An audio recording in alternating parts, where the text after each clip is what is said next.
Welcome back to our YouTube live with What's the Craic podcast in proud association with the JMR Property Maintenance and CCFC Fan Store. The t-shirts me and Neil are both wearing are available from ccfcfanstore.co.uk, and if you use the code WTCPOD, you will get 15% off your order. So get on there and buy something. How are we, boys? All good, mate. All good. Mate, all good. Yeah, I'm decent, mate. Couple of new faces from the last one. We've got James has decided to join us. James Penny, who normally edits for us, and Owen, one of the newest members of the team, he's coming in as well. Aid is just here. Just doing what Aid does. But yeah, some comments flying in already. We'll get to them shortly because they are transfer based. I know we said this was transfer deadline day, but one thing we did want to talk about, and we might as well get cracking. Let's talk about how we got on at the weekend with QPR. Go on. Yeah. Everybody's keen to join in and talk there. Says it all.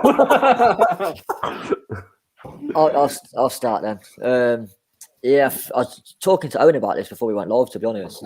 Thought the first hour, we absolutely dominated the game. I think what went wrong was the two subs.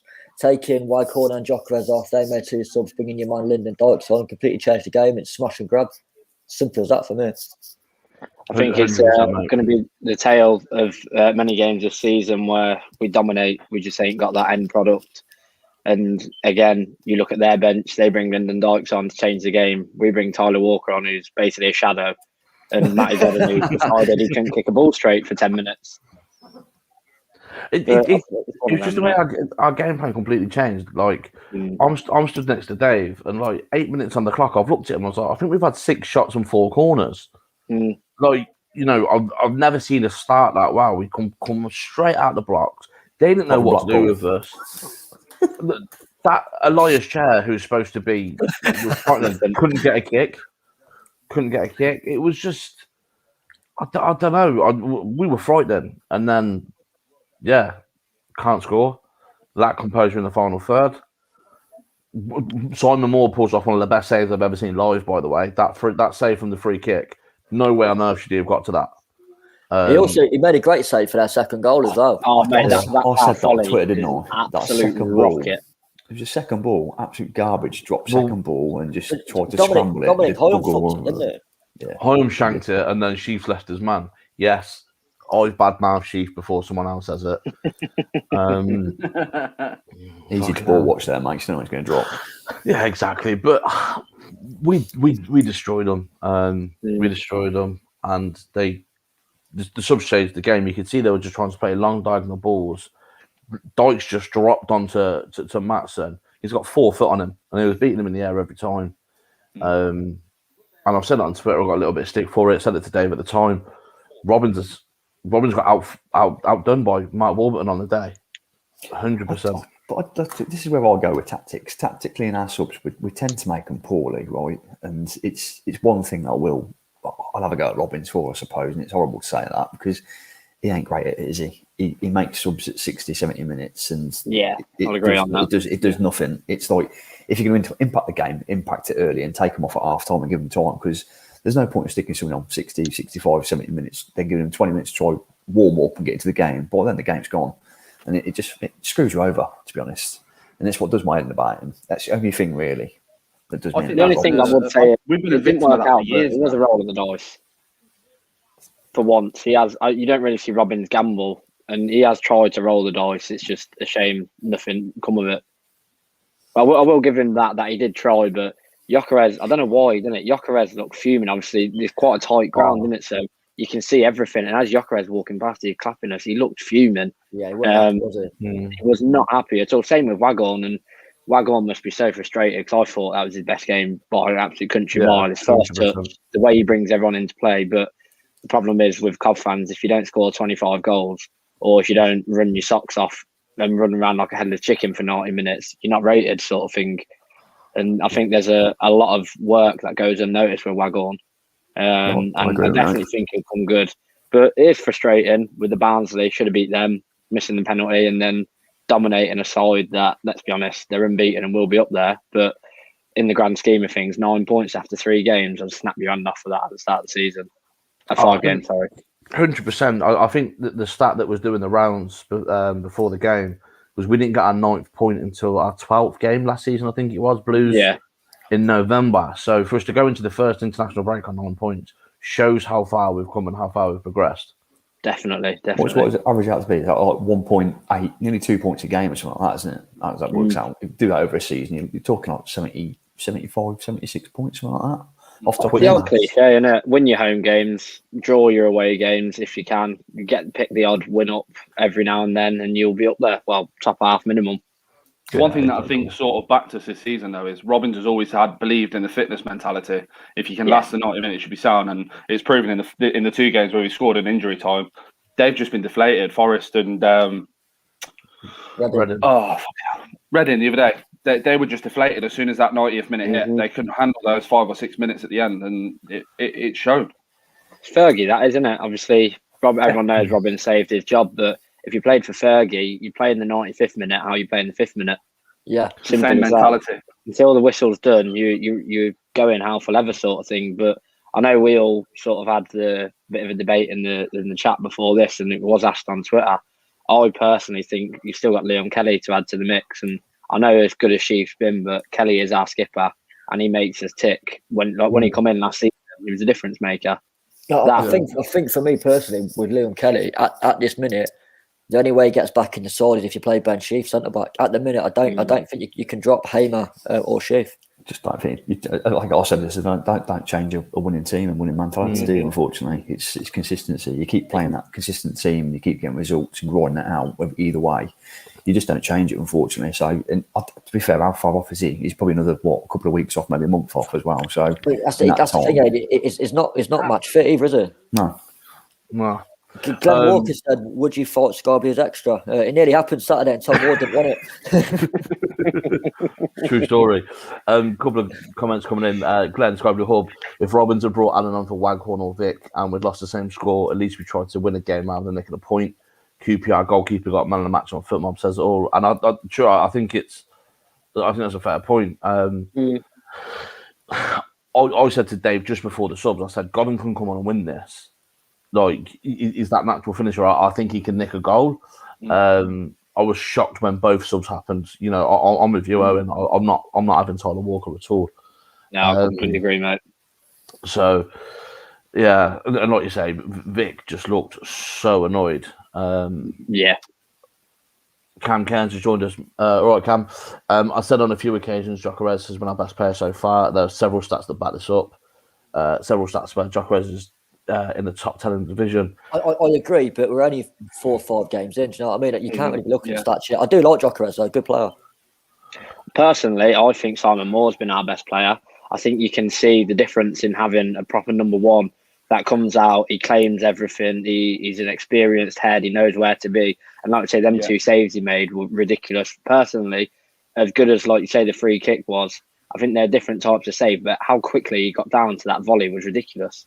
Massive. I also think, as much as he's been a liability at times, I think McFadzean's coming into his own this season as well. Been unbelievable this season. Yeah. Strange, isn't it? Because he got a lot of stick last season. Man. He weren't that bad. No, but he was just liable to a mistake. So what, with McFadzean, he's so weird that someone of his age that's played at the level he's played at, in a 2, you're thinking, oh my God, what's happening? But in the middle of the 3, it looks like a prime Maldini half of the time. I'll tell you what. I'll tell you what might change some of that. Heels and Cruyff turns and all sorts. Just mental, isn't it? What changes some of that, though, the mentality around him, for me, is going to be more behind him. Yeah. And I agree. It goes back to that sign going, well, Moore's been a good signing. And you look before and go, well, he's had the inconsistency of having Wilson and Rousey behind him. And all of a sudden, you've got him behind him. And you know you've got a keeper that can come off the line quickly, can claim a ball, can catch a ball high in it, can do all that and make shots, save shots as well. I've been reading defence. Sheffield United in their last 4 or 5 games have swapped keeper. So one's played, then the next, then one's played, then the next. And quite a lot of their fans are saying, why on earth have we let Moore go for free when he's pulling off worldies and being composed for Coventry as he is, when we're fannying about with this goalie and that goalie, and it's what's going on here. So I think to have him around the club as well, because I know it's cliche straight away, you go on Facebook, Twitter, what's your player like, how was he? But apparently he gets involved in the club.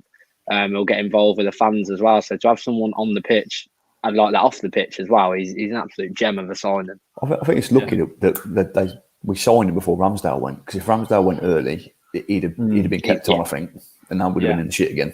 It's a good, what Max has said there. I'm making my words about Gyökeres is going to be a gem. Just need to score that goal. He has scored this season. He scored against Forest. He scored against Blackpool as well. Yeah, he did. Yeah, face goal. I think with Gyökeres, I agree. I wrote him off last season when he first come in, but he hadn't played. And when he first come in, he hadn't played football for a long time. You could see that. But then as the season went on, we sort of, me and some of my mates, we sort of said it like, do you know what? There's something there. You can see it. And I was in two minds over the signing, but I do have to admit where I was wrong on that. And I love him now. He's a workhorse. I think we spoke about this. Who did we speak about it to? It was me, Neil, and Dave. We were on the call. Was it? With Gareth.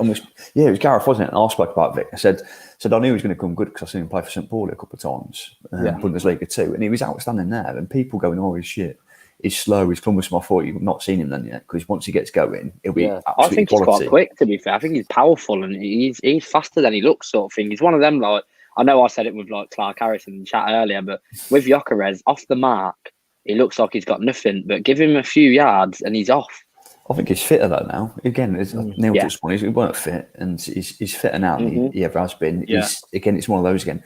Consistency, getting these players out and getting them out every week, playing to a decent level, and having Robbins tap him on the arse and say they're brilliant is what he's good at. You know, he doesn't have to be the world beater, but if he believes he's going to be, and Robbins does that, and the coaching staff behind he'll him hit say, too. you're brilliant, he'll be all right. Neil, if you just go back a minute and pull up, I think it was called Peter's comment. He said the best pairing is Gyökeres and Godin. For me personally, you can't drop Waghorn, mate. I really think Waghorn comes good. I think what Pete's saying there, mate, if everyone's fit and, you know, firing on all cylinders, that's the two that, you know, I think a lot of people would start with. And I think they work well together. But you're right. I think the way Waghorn played on Saturday, him and Vic just look good together. I really like them together personally. I'm of the other side of that, Neil, because I said at the Wolves game, they're two very similar players. They make very similar runs. And I think if you put them both on the pitch, you'll get those games where they isolate themselves because they're both running in the same areas and doing the same work. They're not complementing each other as much as like Godden does with Victor or Waghorn, or even Tyler Walker at times when he was playing against Wolves. Walker with one of them was still a little bit more effective because they were both doing different things to complement each other. Yeah, I'm not having Walker. That's a completely different rant. There's a lot of love in the chat in a minute for Simon Moore. I know we touched on it, but Mike's saying how composed he is. Max has said, great point. A good goalkeeper makes the team. We haven't had a keeper like him since Westwood. We've missed that command and presence. I'd agree with that. Spawn, mate. What about Moore Spawn is vocal, which Morosi wasn't. Woody has joined us. Simon Moore after Notts didn't have a voice. After Reading didn't have a voice, vocal and commanding. Glenn Walker had Rolls Royce keeper, and I think that's a great way of putting it. Peter Wallace again. He actually catches crosses and takes the pressure off. I tell you what, it's a great point, Neil. That have you seen what Tuffy's said? Here we go. Evening, chaps. O'Hare, same number of shots as Gyökeres this season. I believe interesting start. Yeah, that's the thing. I think Max said it as well in the comments, but I've said the same since last season. If he had a final ball and he could finish, he'd be in the Premiership. The bloke can't finish a wank. That's the only issue with him. He's awful at finishing. It's so frustrating to watch. I love O'Hare. I'd be interested of those shots though. How many were on target and the keeper had to save? Because I get what you're saying, Dave, but I'm guessing Gyökeres has tested the keeper. O'Hare hasn't. Yeah. Oh, mate, that double chance at Reading, both of them straight at the keeper, that should never have happened. This is what Max said, which Dave was touching on then. O'Hare, all the talent in the world, just has to stop stacking the chances. I think Bright being back takes the pressure off him. And it's funny you say that. There was a comment earlier on about Bright. Him and Kelly are back training with the lads at the Higgs, which is positive. That's good. And Bakari, best player in the league. Get him in the fucking side. Give me the Here he goes again. Here he goes. Gets his man around. Jesus Christ. O'Hare is a weird one for me, though. O'Hare is a weird one because I think, although he lacks the end product, people don't realise the defensive work he does, the blocks he makes, the tackles he puts in. It's a good point, that is. The way he gets back and covers, although he'll miss a chance, he probably stops a chance 2 or 3 a game. But he's very good at tactical fouls. He likes to make the press. and just stop he makes someone. the press for us. Would he just put the cat amongst the pigeons there, isn't he? How long until the City grow for City faithful? I don't think they will. I don't think they will, mate. I don't think they ever will. I don't think they will. Apart from Cov 469579, I've never seen anything bad about him. I think people get frustrated at the fact that he's not scoring, right? But I think that it's going to happen, right? But the problem is he works his socks off, and he doesn't work his socks off just doing bugger all like Shipley does. He actually has end product as well. But he gets around the park, he closes people down, not just wave his arms around and pretend like he's doing something. He does all that and more. I do think as well, as we're starting to get the players in that have even academies have played at a higher level. You look at O'Hare, when he first come in, I remember the very first game I watched him live was Watford away in the Cup. And he was making runs and trying to play passes that no one else in that team could see. No one else in that team. He was a step ahead of everyone. Now we've got Hamer, Ben Chief, even Matson, obviously Darbo have all played at levels when they're younger. They've played like Youth Champions League, that sort of thing. So now we're putting players around him that have played at that level. I think that will bring more goals out of him.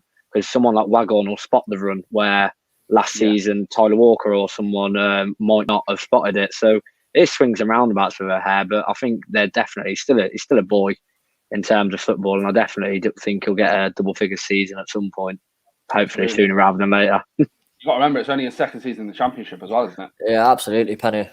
He'll get unfortunately for us, he'll get picked off. Speaking of players who get picked off, Gustavo Hamer. Max has put here about how he's in awe of Hamer too. His passing range, he's Fleck on steroids. Yeah, see, I did that as well. Yeah, I don't know, man. I do like Gus Hamer. I think he started really well, especially after his dip of form since last Christmas. But again, I don't really want to judge anyone and say they're really good or they're really bad. We played 4 or 5 games. You know what I mean? If he's still showing this level of form after 20, 23 games, then I agree with you, Max. The big thing that Hamer's took his foot off for me is sticking the boot in a little bit. And he's probably had that whacked out him a little bit from the Bournemouth game last season and that, where he overstepped the mark and got readied, right? But it's the sort of player we sort of need sometimes. It's somebody that sticks the boot in now and again and kicks people. And it's a bit horrible. We ain't got that. Just one more thing to touch on. I think Glenn Walker's asked, Dave posted a good question on Twitter about Hoyam. How do you all rate him? I'll answer that first because I didn't give my opinion on it. I couldn't be asked for the backlash, man. I don't dislike Dominic Hoyle. I think he's a decent player. But the question I posted was, is he good enough for the Championship? And 99% of people said he was. For me, I don't think he is. I think he's too slow. I think he's very naive. I think his decision making is poor. And I think his reactions are poor. He's not a bad player. I don't dislike him. I think there's better centre backs around than Dominic Hoyle. Do you think the signing of Kane is as a centre half cover? No, I think it's cross. I think it's across the back four. I think Robbins has watched Da Costa against Blackpool for 5 minutes. Geese didn't have a clue where his position was and thought, we're in trouble if Darbo gets injured. He's been like the last 2 seasons, really. You know what? I love him in the fact of, if you're neutral, he must be unbelievable to watch. It must be so funny to see him, because against Watford last season, he looked like a prime Cafu. He looked unbelievable. And then you see him against Blackpool and he's like, his man's behind him and he's going, "Oh, you're going to mark him," sort of thing. It's like, what on earth has happened to him? Mate, I've said this a couple of times. I actually said this to AD at the Forest game at half time. It's either a world beater or a carpet beater. And let's be honest, he's rarely been a world beater. Max again, I see them. Touching on the Hyam thing, I think, well, I've said this before, my thoughts on him is I think he's been pulled around the back line too much this pre-season. I think he's played left centre-half, right centre-half. He's tried to drop it to the centre whilst they're trying to work around these trialists that they've had in, and he hasn't really had a solid pre-season in one set position. I know centre-half is centre-half, but you boys know playing on the pitch. If you're being pulled from getting used to playing on the left side to the right side, it's a big change. Yeah. I don't like that, Penny. I don't like that. I don't like that, mate. I think as a defender, you're a defender. You know where people are. You know how to mark them. You know how to tackle. You know how to stick your head on the ball. Tough shit, right? And he's going to get a stick if he gets it wrong, and he will no doubt get it wrong. He's for me. He's got the turning circle of a narrow boat, and that's the issue with him. Sam Waller, Da Costa would get lost in his own backyard. Hello, Sam. I know Sam well. Matt Carval. There you go. I like you, Matt. You're all right, mate. It's brilliant. It's I think a lot of people have said this about the Costa. I've seen a couple of comments as we've been talking about the Costa and Paul as well. Can I just say the Costa is awful? Of course you can, because you're not the only one. I think we've kind of got to the point where we're now looking at the transfers that are going to happen, and I think one of the biggest ones that hasn't happened, and we need to touch on. Simon Todd, what's your thoughts on Shipley possibly staying now? I might stay quiet on this one. David, we'll leave this to you. I mean, I can go with you on this as well, Dave, mate. So to be fair, mate, I think me and Aidan are saying. I think, listen, Jordan Shipley, he loves the club. He's a local. He doesn't want to leave. To further his career as a player, and if he wants to play every week, I think he's got to leave. He's not going to play here. He's not good enough to play here. Simple as that. I don't care. He scored at Wembley, won the league. Yep. Fucking nonsense. Move with the times. He's not good enough. I'm making no more comments on Jordan Shipley. To be fair, I think I am with him. George Thomas at the time, they weren't really cutting the mustard for us. As much as George Thomas moved to Leicester, I thought he was at a stale point. I didn't really see him as a world beater, and I thought we got a really good fee for him. But it's the same thing. George Thomas is shit. Yeah, Aidan, what are you saying about Shipley? Oh, mate, I had a rant about 4 minutes ago tonight. He waves his arms around. He tries to tackle. He does fuck all. He don't put his foot in because he's scared. He can just about shoot with his left foot at times. Other than that, what does he do? His passing's a bit shit. He ain't got no pace. I'm going to slate him. I generally think he should be moved on. End of. He definitely can't play in this league. It's simple as that. Anyone tweeting me abuse about Shipley? Is that actually AIDS_shirts, isn't it, mate? No, it's not. My name should be there, shouldn't it? It should be AD_Olive, and it's absolutely fine. Come at me, and I'll tell you you're wrong. On the subject of shirts, I forgot to mention earlier, Eddie, Ben Woody's got a lot of love for your shirt this evening. Oh, so lovely. What a lovely lot. I think Dave's called me the policeman. I'm not a laughing policeman yet. He's called me the traffic warden. But yeah, it's a lovely BVB top, this one. To be fair, talking of shirts, Penny's come dressed as a fucking postman. Yeah, fuck off. Says you're wearing that top. You probably got it for fucking free. I did get it for free. I'm plugging it at ccfcfanstore.co.uk. Get it free and don't take it off. It's stitched into it. To be fair, that's a lovely shirt, Dave. Where'd you get that from? It's from ccfcfanstore.co.uk. Go on there and have a look. They've got some good stuff at the moment for all the players. You also, if you use the code WTCPod, you'll get 15% off your order. And Max, yes, they have got matching t-shirts, but Neil's is about a triple XXXXXL. Neil's is 3 foot in one shirt. Yeah, and Dave's is extra small boys. I don't know, looking at how baggy Dave's is on him, it's probably the same size by the looks of it. Right. Try that one first and give it to him. Then you got this one, kid. Neil, they had to make yours out of a fucking king-size bed quilt, mate. You can't come at me. Millets did an 8-man tent. Glenn, I was wearing pretty green last night, mate. I thought I'd have a break from it. Needed it as well. Yeah. Oh, he boggles when he looks at it half time. Back on subject, Shipley has to go. No room for sentiment now. He isn't good enough for the championship. Looks terrible for the 23s. Don't see how he's going to get better either. Forget the 23s. He was absolutely pathetic against Northampton. I'll probably get a bit of stick for saying that, but against Northampton, bang average League Two side, he was awful. Yeah, Ryan Howley looked better than him. First time I've ever seen the kid in a Cov shirt. I think it was to one of these. I said it. It might have been on the live, but he looks bang overweight as well. Shipley does. Look at that comment. That comment's great. I've seen one comment on Twitter saying basically because he's the academy, we shouldn't be getting rid of him. But if we want to progress, Sentiment needs to go in the bin. Put it this way: we still have Curtis Winter at right back. Did Owen naff off when we were speaking about him, Dave? Is it just me and you had a bit of a moan? Owen's come back and is now moaning again about him. So you should have joined the party about 2 minutes ago when we were doing it. Shipley. Need to get fit, work hard, play well fishing. Is there some? I've heard rumours about Shipley being on the snuzz. Do you reckon it's true? Loads of footballers do it. Come on. I don't think of anything. Mate, it's all tobacco related. It's on the snuzz. He ain't fixed of that. Load of footballers do it, don't they? It's not on the gear or anything, is he? He's not fucking sniffing lines on a Saturday night. So we don't know, mate. He could be. Might be. Although that might make him a little bit faster. If he is on the snurs, I don't know. But if that's what's made him go shit, then Mate, it's tobacco related, isn't it? You can't keep taking tobacco regardless of whether it's smoking, sniffing it, sticking it in your mouth. It's gonna catch you at some point, mate. All right, Grandad. Get me a Werther's out, mate. Get me a Werther's out. The thing is, if I had a running race against you, Dave, I'm guessing I'm going to win. I'm 7 years your senior, and I'd still beat you because you 20 a day, mate. Exactly. This is a comment that came in. Going back to the transfer side of things, obviously we brought Todd Kane in. First thing this morning, we spoke about it in our WhatsApp group, but Dujon Sterling going to Blackpool.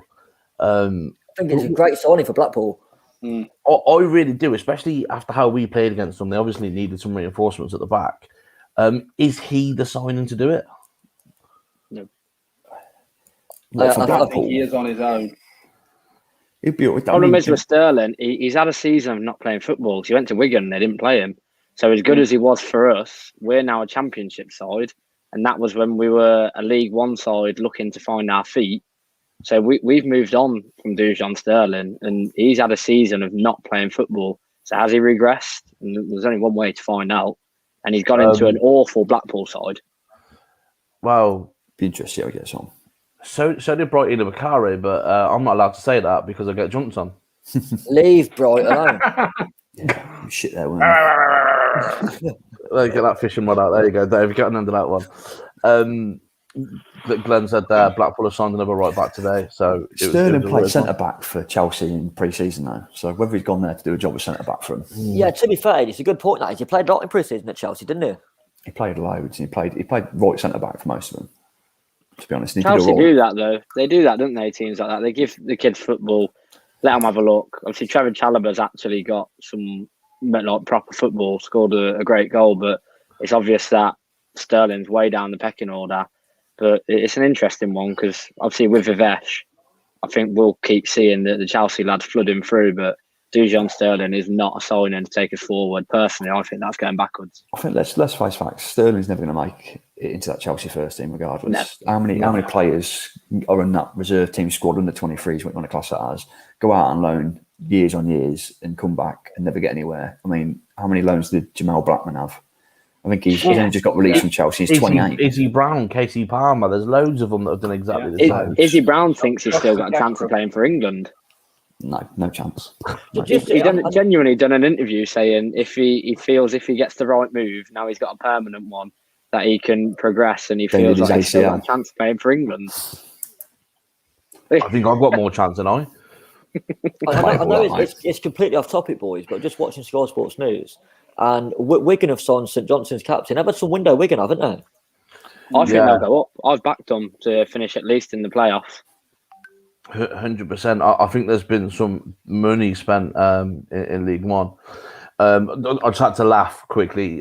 Tuffy's winning the comments tonight. The bar for Kane is to cost that. In other words, if he can get his boots on about assistance with him to the side. Kane is an interesting one, though. I've seen some interesting comments from QPR fans.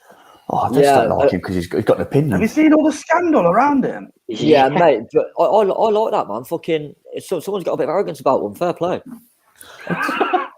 Dave loves the scandal. Yeah, shock you like that. Dave, get on. Yeah, it is, isn't it, mate? Right. We've got to address, I was going to say the elephant in the room, but the cat in the room. Dave, why are you holding the cat? Not a pussy. Love the pussy. No, she wanted a bit of fussing, so I give her a fuss. It's like an evil Bond villain like that, with shit hairline. She's got a better hairline than me. Most people have, mate. Jesus Christ. No, I ain't coming for again. Just like a fucking lollipop, man. Just jealous because you can't have one of these shirts. Tell you what, I'll dig out one of my kids' shirts and bring it along with me so you can wear it next time, mate. Might be a bit big. Might be, mate. Especially those arms. So something's going on at Everton at the minute. I don't know what's going on. Wow. Thanks for that exclusive. Fucking hell. You're making our job hard, Dave.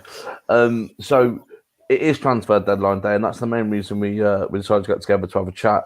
I haven't seen much of it today. I know Penny's been having a little butchers. James, what's been going on today, mate? I'm trying to listen to what's going on with Antoine Griezmann. They're moaning about Barcelona.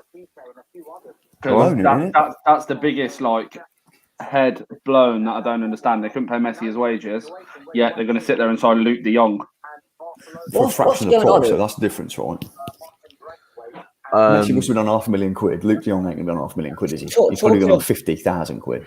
Yeah, but Messi, I was skinning at Barcelona, man. I'm just reading now. Busquets had to take a pay cut so they could sign Aguero. So PK had to do it as well. I was skinning today. As well. Is it Jordi Alba? They're over $1 billion in debt, but when you had Messi on over £1 million a week, apparently Griezmann's on 800 grand a week. Yeah, Frenkie de Jong's on 400 grand a week. Got Coutinho somewhere as well, tucked away in the carpet. Is he still there? Yeah. Did a right boy. Now they're going to sign a striker that struggled at fucking Newcastle. Yeah. Mate, they got Martin Braithwaite up front. Who struggled at Middlesbrough. Yeah. He's got a good airline too. Dave, do you know? It's mental. What other headlines we had from today, Penny, mate? There's been quite a few, actually. Your obvious ones. I'm not going to go over them because they are genuinely obvious. Your Ronaldo, your Dan James going to Leeds.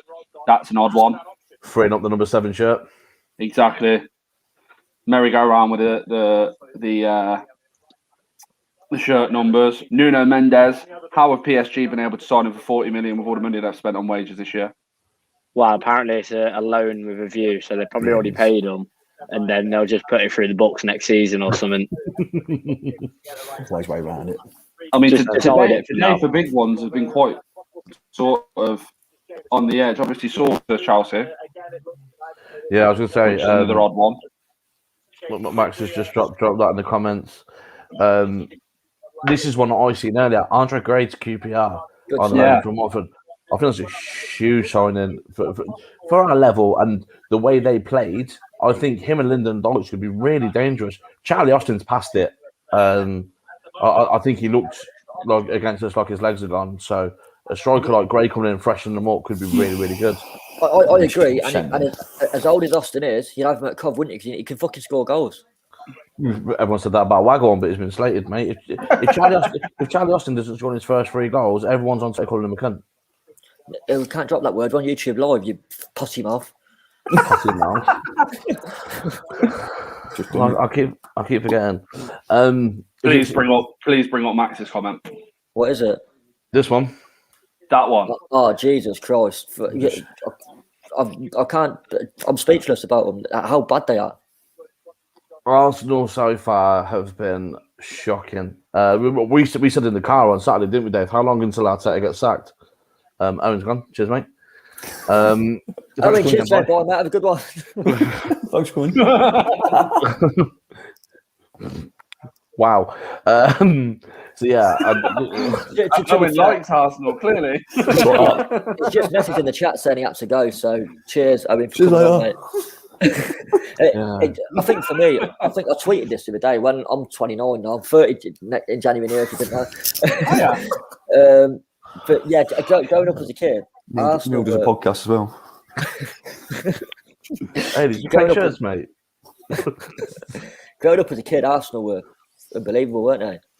And now you know what? If we got them in a cup now, I'd fancy it. They're a banter club. That's how bad they are. They're a banter club. Will you make me a coffee, please? Get around it. Cheers. No, I'll tell you what. He's had a hard job, and I don't particularly rate him. I think everybody's seen him as this Pep Guardiola prodigy, and it's not worked for him at the moment. But he's had a hard transition, right? He's had to get rid of a load of deadwood, try to bring his own players, and his players aren't performing. But think about Ozil hanging over his head for how many years, sitting there collecting 600k and doing nothing. But the lads he's brought in just aren't working at the moment. But then again, you've got the likes of Callum Chambers and bloody Rod Holding playing at the back here. They ain't no better than bloody Championship level for me. So playing for Arsenal, the likes of Adams, Keown and that, watching them must be absolutely turning, thinking, Jesus Christ, how we've gone from where we were under Wenger and now that downward spiral, and it's bottomless. I don't even know where it stops them at the moment, but it's absolutely shit. Arteta. Something's on fire tonight, by the way. To be fair, I agree with Penny. I think Edu's the one who's fucked it. I do. Edu shafted him. Edu is the bloke in the nightclub that's trying to pull any bird he can, and he's throwing every bit of money he's got. Fucking hell, sounds like Neil, doesn't it? But he is. He's just throwing money at everything. Dortmund, Frankie Boyle makes some great points. Thank you very much. I think that's beard, though, I've always got a massive beard, isn't it? They've just signed that centre half from Bologna today for 20 million. They don't need a centre half. The thing that I can't get my head over is the fact that they've spent the most money out the top 6 in inverted commas, and they've had the worst window. They spent 50 million on Ben White, who's had 1 season in the Premier League. How much have they spent on Ramsdale, who's been relegated from the Premier League 2 seasons running? But I'm going to throw something at you, mate, and people can tell me to piss off. But the players they've signed, right? So you look at the Ramsdale, you look at the White, and then you look at the money they spent on them. Do you know why they spent that much money on them? Because they're English. Yeah, bang on. Because they're English. Of course, It's the only reason why. You pay something else, for an international goalkeeper or a defender. You ain't paying that much money for him. It's ridiculous. How much did they pay? How much did United pay for Varane? Oh, by the way, what a signing! The next nothing, right? I don't think. 34 million they paid for Varane. Is that what it was? Steal. Yeah. Born winner. If you look at that, I mean, don't get me wrong, Arsenal were never going to get him, but that's the sort of player you've got. You've got an absolutely born winner. His mentality wins trophies everywhere he's been, and he's won a World Cup. So, what more do you want? And again, it's with the force that spine within United. Wow. They're letting go of Bellerin. They've let Joe Willett just swan off to Newcastle. Yeah, You don't want to play for him, mate. If you've got players there that don't want to play for you, you get rid of them, don't you? You can't have people in that club that don't want to play for you, because what's the point in playing them when they're not going to play for the club or the badge? You have to get rid. Yeah. Simple. And Glenn's made a point now. They got Tierney for less money than they paid for White, a proven player with international. Fair enough, Scotland. I don't know if that's international football or not. But just they paid less for him than White, and he's been a fantastic player for them. I think it just emphasises the point Eddie was making, that you pay that premium. Put it this way: who would you rather have? Would you rather have Ben White or Tomori? Yeah, and Tomori went off to AC Milan. I would rather have Tomori, and I'd have fucking Chris Smalling over them too as well. To be honest, he's been brilliant for Roma. It's stupid, but again, is Grealish worth 100 million quid? He's not. Dave, you're not, mate. You can't comment on our own live stream. I just check it was working. Get your missus on then. Ask her who's good looking. See what she says. No, hang on. She's been flirting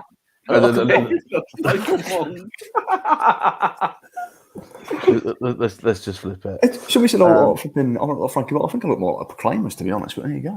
You do, to be fair. They need to strip down completely. It's clear they need to rebuild. Why make panic big money signings when there's no real pressure on them now, as it's coming on the Gen superpower? Because there is pressure. There's still pressure from the board. There's still pressure from the fans to do something. And without doing something, they're always going to be the shit. So they've got to do something. They can't just sit there and idly do nothing or buy nobody. And the problem is they're expecting big money signings, so they're throwing cash at it. They can't sit there and buy somebody for 5 million quid and think it's going to be okay. And I've just seen that comment come up saying, should have signed Jerome Boateng on a free. Maybe so, but they probably wouldn't have gone. If in my books, you'd probably look at that and go, would I want to go there, a club in turmoil and doing crap, where I'm probably going to get found out for pace, because Boateng will, to be honest. And I can quote Boateng all day long. So I've got plenty of experience speaking about Boateng and looking at buying stuff. And he would get turfed out there.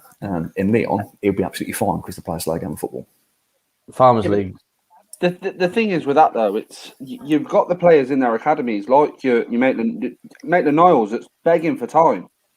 He's not getting it. Should be playing. You've got Smith Rowe as well that's just signed a new contract. Now's the time where if they are going to rebuild it around those type of players. Yep, I'll get you, mate. Build the squad around them. I did the same. But that Maitland-Niles has been. He come out, didn't he, on Twitter, and he said, "If you're not going to play me, then or let me play where I'm going to be loved and been appreciated." And they've bombed him out. I think they've even said to him, "You're not training with the first team now." So that says a lot, doesn't it? That you've got players that in the club saying, "I want to get out," and they have to resort to social media to do it. It's just weird, man. Weird. It's off topic, but I've just seen on Sky Sports News now. Since Solskjaer's been at United, he spent 441 million. If he don't get a trophy this year, is he gone? I don't think he's gone. No, I think because he's brought Ronaldo back, and Ronaldo was the best bit of business that the United have done in the last 10 years, based on shirt sales alone. Yeah, 100%. 100%. Yeah, I think he probably wins something this season. United, based upon what they've done with the people that brought him. I think we talked about this as well. The spine team. The spine team is probably the most solid they've been. I think, albeit we spoke about a defensive midfielder in Scott McTominay, and that's the dodgy bit for me. It's like who fills that spot and bosses that. They haven't really got anything. Matic is too old. I think you said that, Neil, last time we spoke about this. Yeah. But McTominay there, again, he'll get time because he's one of their own. So someone's asked in the comments if I'm in a cattery. I'm at my missus' house and she's got a load of cats, so they keep popping in and out. Dave the cat whisperer. Yeah, there's quite a bit in there. To be fair, we touched on Ronaldo. Mike, I'm saying this for more on Ronaldo.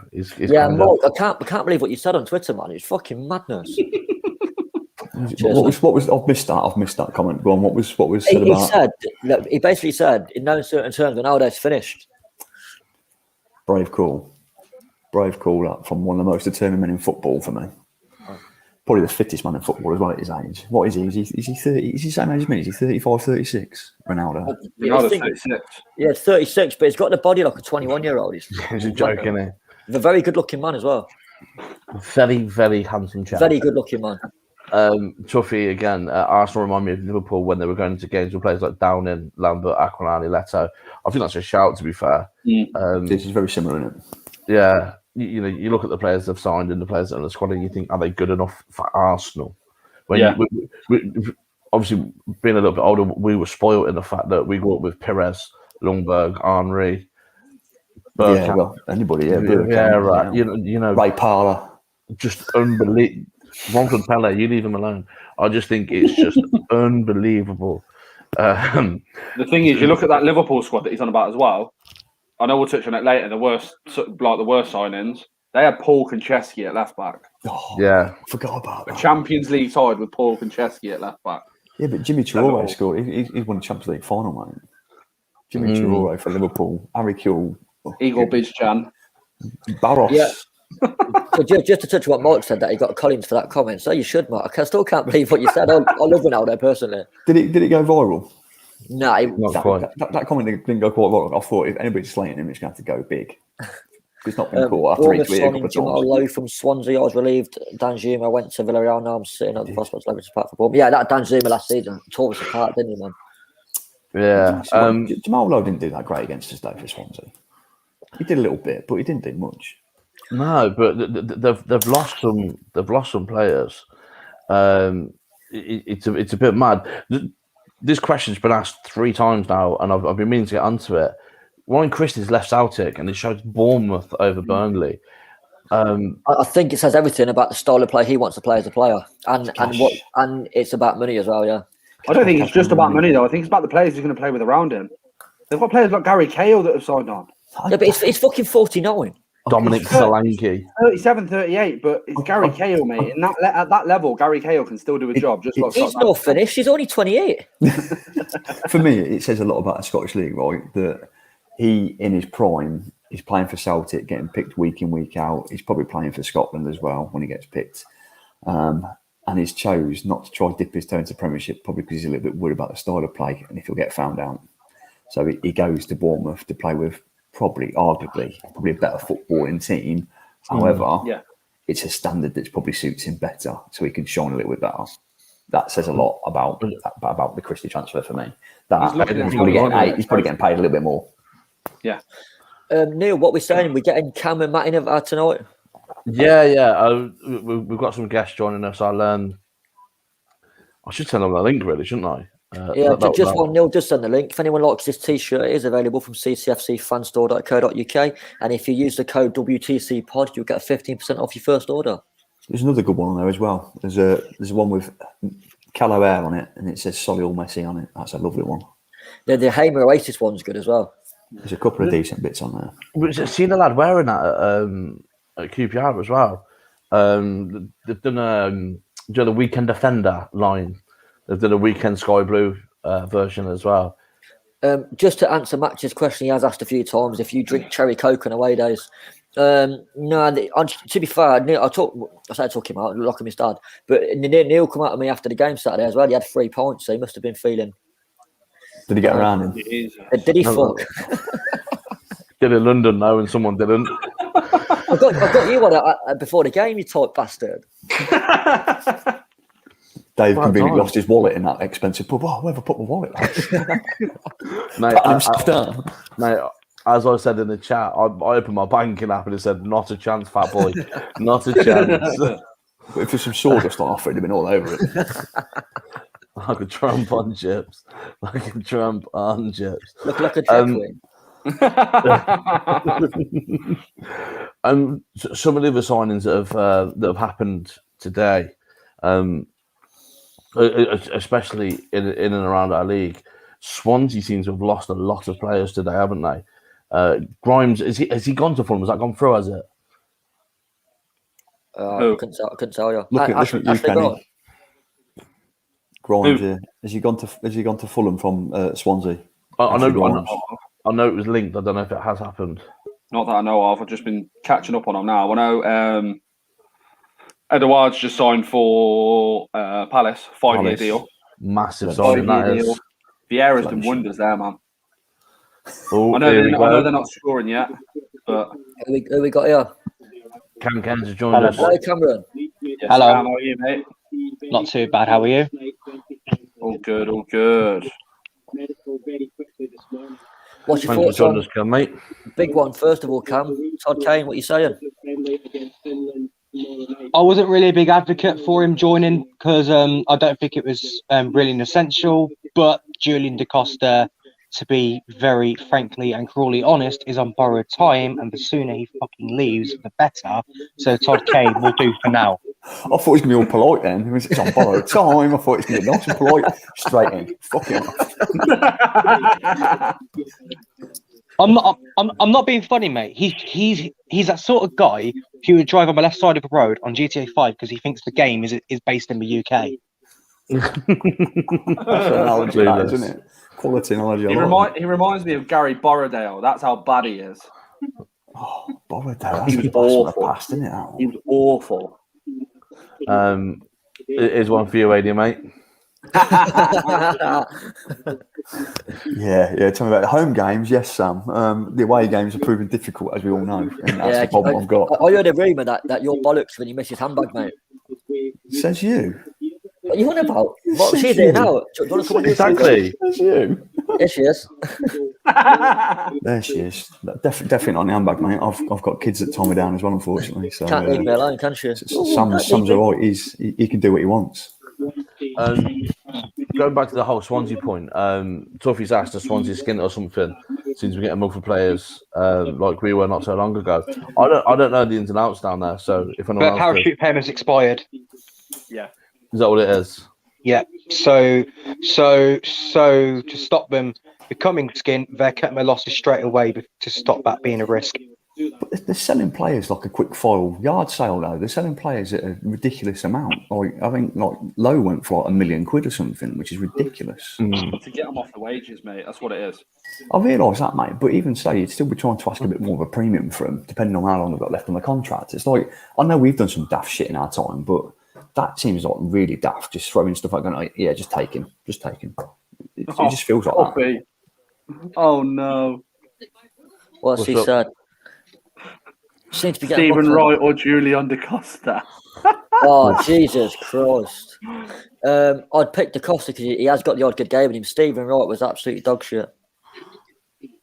Deaf? Do we have to pick one? Yeah, I was thinking. Fuck off, Rishi, fucking knob. YouTube language. Reese, love that. What a handsome chap Reese is, by the way. Yeah, good looking boy, Reese. I pulled his builder from that either way. Hang on, can we touch on what Max said earlier as well? Well, this one, agents. We'll do this one first. We'll touch on Blues. I think they've had a fantastic transfer window. Signing Troy Deeney on a free, I think, could be a good move for him. Chong, what a signing he looks, by the way. he's too good for this level. He seems to be tearing defenses to pieces. What do we think on Blues? I think they could be up there. Yeah. It all depends what they do to try shoehorn Dean into the team for me.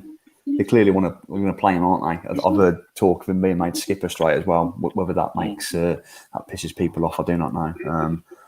But I personally want to talk Dean even if it was offered to Cov and he said, "Yeah, I'll come." I love him, man. You're not a fan of him, mate. Nah. Why not? It's just one trick pony, mate. For me, all he does is he can score pens. That's about it. Yeah, it looks a bit like Harvey Price, man. I think he's a good player. I do. He should be all right in this league because he's played in it a lot, but he's not as mobile as he ever used to be, and he's probably put on tons of weight since then. So I think he'll do well at Blues though. He's got a Blues badge in his leg, and he's a massive Blues fan. So he's going to have to put it in, mate. The difference is if you don't put it in and you don't do much, the fans ain't going to go to the back of him. He's going to get dropped. Probably not. So he could actually hamper them as a team. I also don't think Lee Bowyer's getting enough credit for what they're doing there as well. Bowyer's been absolutely on it with everything. He's turned around. As a player, he was a bastard to play with. Like you watch him on the pitch, and he was one of those players you just didn't want to play against because he was going to boot your midfielders in the air, and you'd never get to play a game of football. Or with if you're Kieran Dyer. Yeah. Neil, if you just bring up Peter Wallace's comment about Brandon Mason. Yes. I wanted to touch on this because who's got Scoresports news on her? I just say breaking news in the background. Mason's off. Yeah, but Brandon Mason, I liked him in League One. I still think he could do a job in the Championship. But for me, I just don't think Robbins likes him. Simple as that. So he's been let go. Mate. He's obviously had a bit of a tiff with him. He's had a bit of a barn. He's spoken out of turn. I think he was mates with Geordie Healer, wasn't he? And he probably had a bit of a tiff with him then when he got left out of the team. He probably stuck up for him and he's been booted for it. And I think we touched upon it earlier as well when he said he's inherited a bit of Fergie in him from his time and what he does. Now he gets people fitness to the end of the games. He's inherited a bit of Fergie in him from how he deals with people as well, mate. Simple as it, he boots people that he doesn't like. It's quite ruthless, isn't it?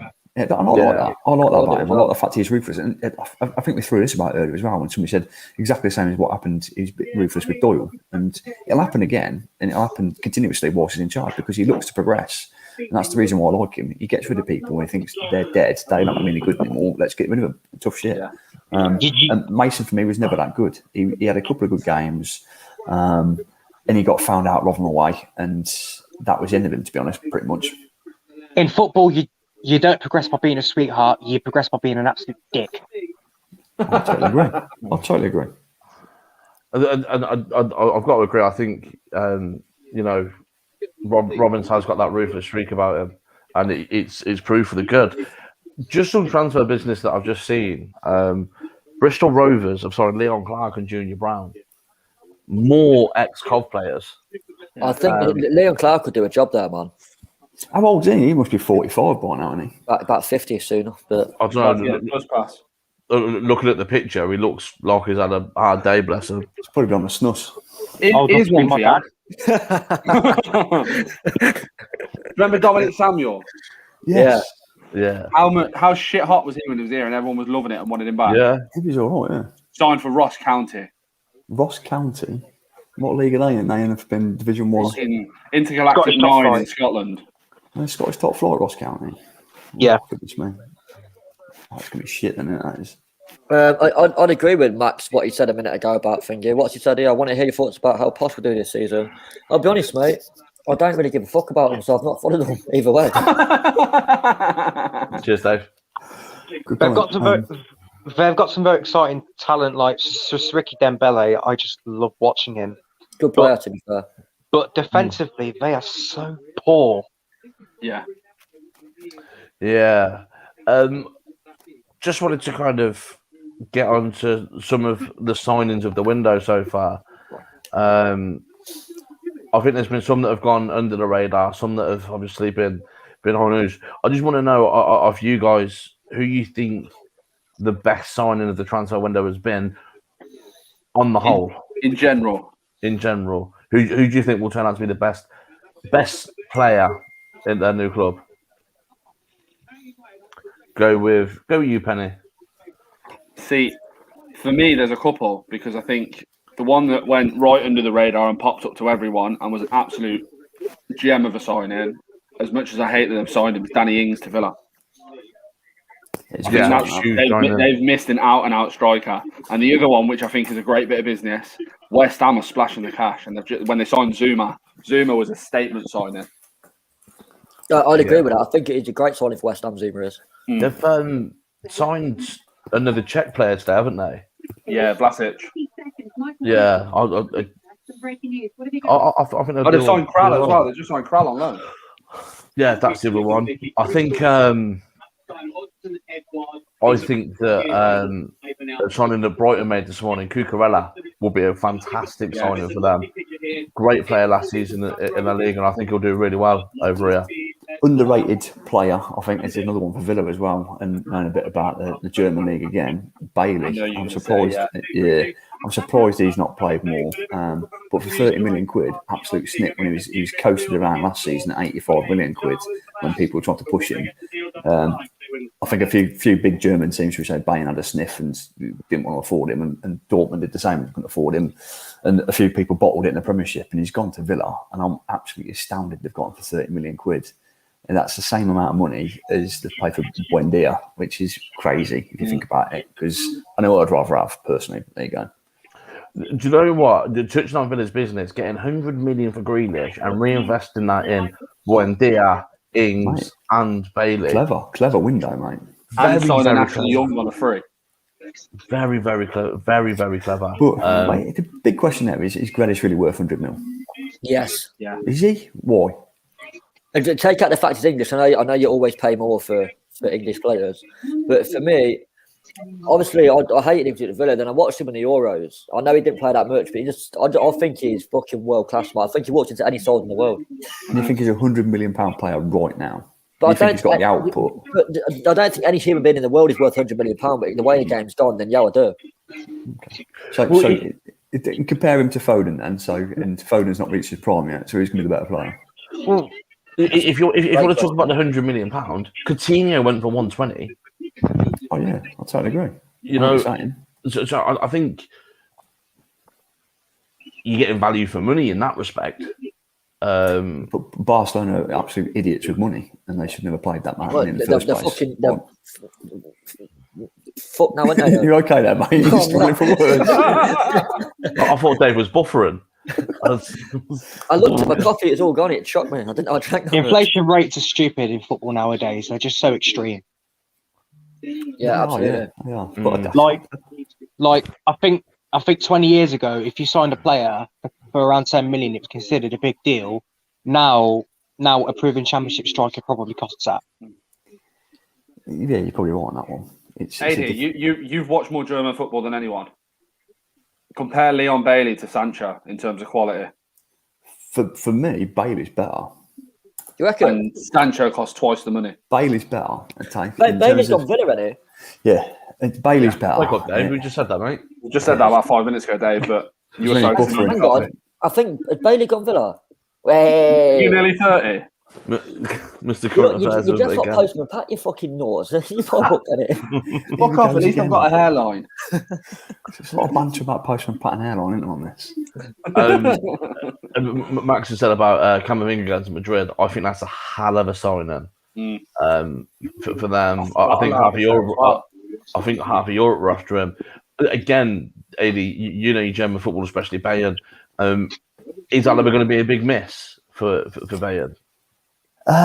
Yeah, he is for me. He was a great player, right? And he stuck that team together, played across the back line, played in midfield. He could do pretty much everything. I think he even played up front at the football stage as well for Bayern, to be honest. He pretty much did everything. But it just everything there for me is, yeah, I'm really struggling to put into prospect in terms of what he means to Bayern. He was a massive, massive player, and him going on a free is a bit like, it's not as big as Mbappe going, let's face facts, but to Bayern, he was like Mr. Bayern at that point in time. You know, it's going to be the same when Lewandowski goes as well. That's going to be huge. But again, if you look at that from that perspective, we stole him off bloody Dortmund, so it comes round, doesn't it? James McLean to Wigan, Dave's hero. I think it's a great signing for Wigan, man. Well, he was there before, wasn't he? Was he there a few years ago? Weren't he there when we won the FA Cup? I think he might have been. I vaguely remember him playing for him in the Premier League. Yeah. Here's one for you. Would you have him here? Nah. I don't see where he fits on our side. I don't think it's good enough, to be honest. As a bloke, I'd love to see him, obviously, with the Ireland connection, but no, in terms of Cov, I don't think so. Ailey, question for you, mate. Have you seen this? It's over two, so I'll try and get them on. The two German lads from Bayern going to Sunderland alone. I don't know if you've seen that today. So I have, mate. So one of them has been flopped off, to be honest. So one's been sold to FC Union Berlin. So he's already gone anyway from Bayern. So he's been signed by them. And then he's loaned out straight to Sunderland. So he's the midfielder, I think. He hasn't played for Bayern's first, he only played for the seconds. The other lad is played twice for the first team. And he's obviously gone to Sunderland. Don't know much about them, mate, because they're not big players in terms of knowing much about them. They've probably played some cup games where they've not done much, to be honest. So Marcel Hilsner vibes. Marcel Hilsner vibes. The one thing I will say, I asked you in the WhatsApp group, so I'll pull it out here as well. Is the Marcel Sabitzer signing? That I think it's on under the radar. You guys signing him? You think he's going to be a squad player? I think personally, I do. Yeah. I think if he plays again, so the only link on that is Nagelsmann being there and him bringing him in to play properly all the time. He knows him better than anybody else. If I'd have put that down to usual Bayern tactics, it's buying a player off their rivals because he's better than else, and it weakens them, right? And that's what they tend to do. And it sounds a bit shit, this monopoly with Bayern, because they do that. Does he play? I'm not sure he plays week in, week out, mate. Not at the start, not straight away. I just can't see it. The players have still got there. You've still got decent players in around that team that can do the business.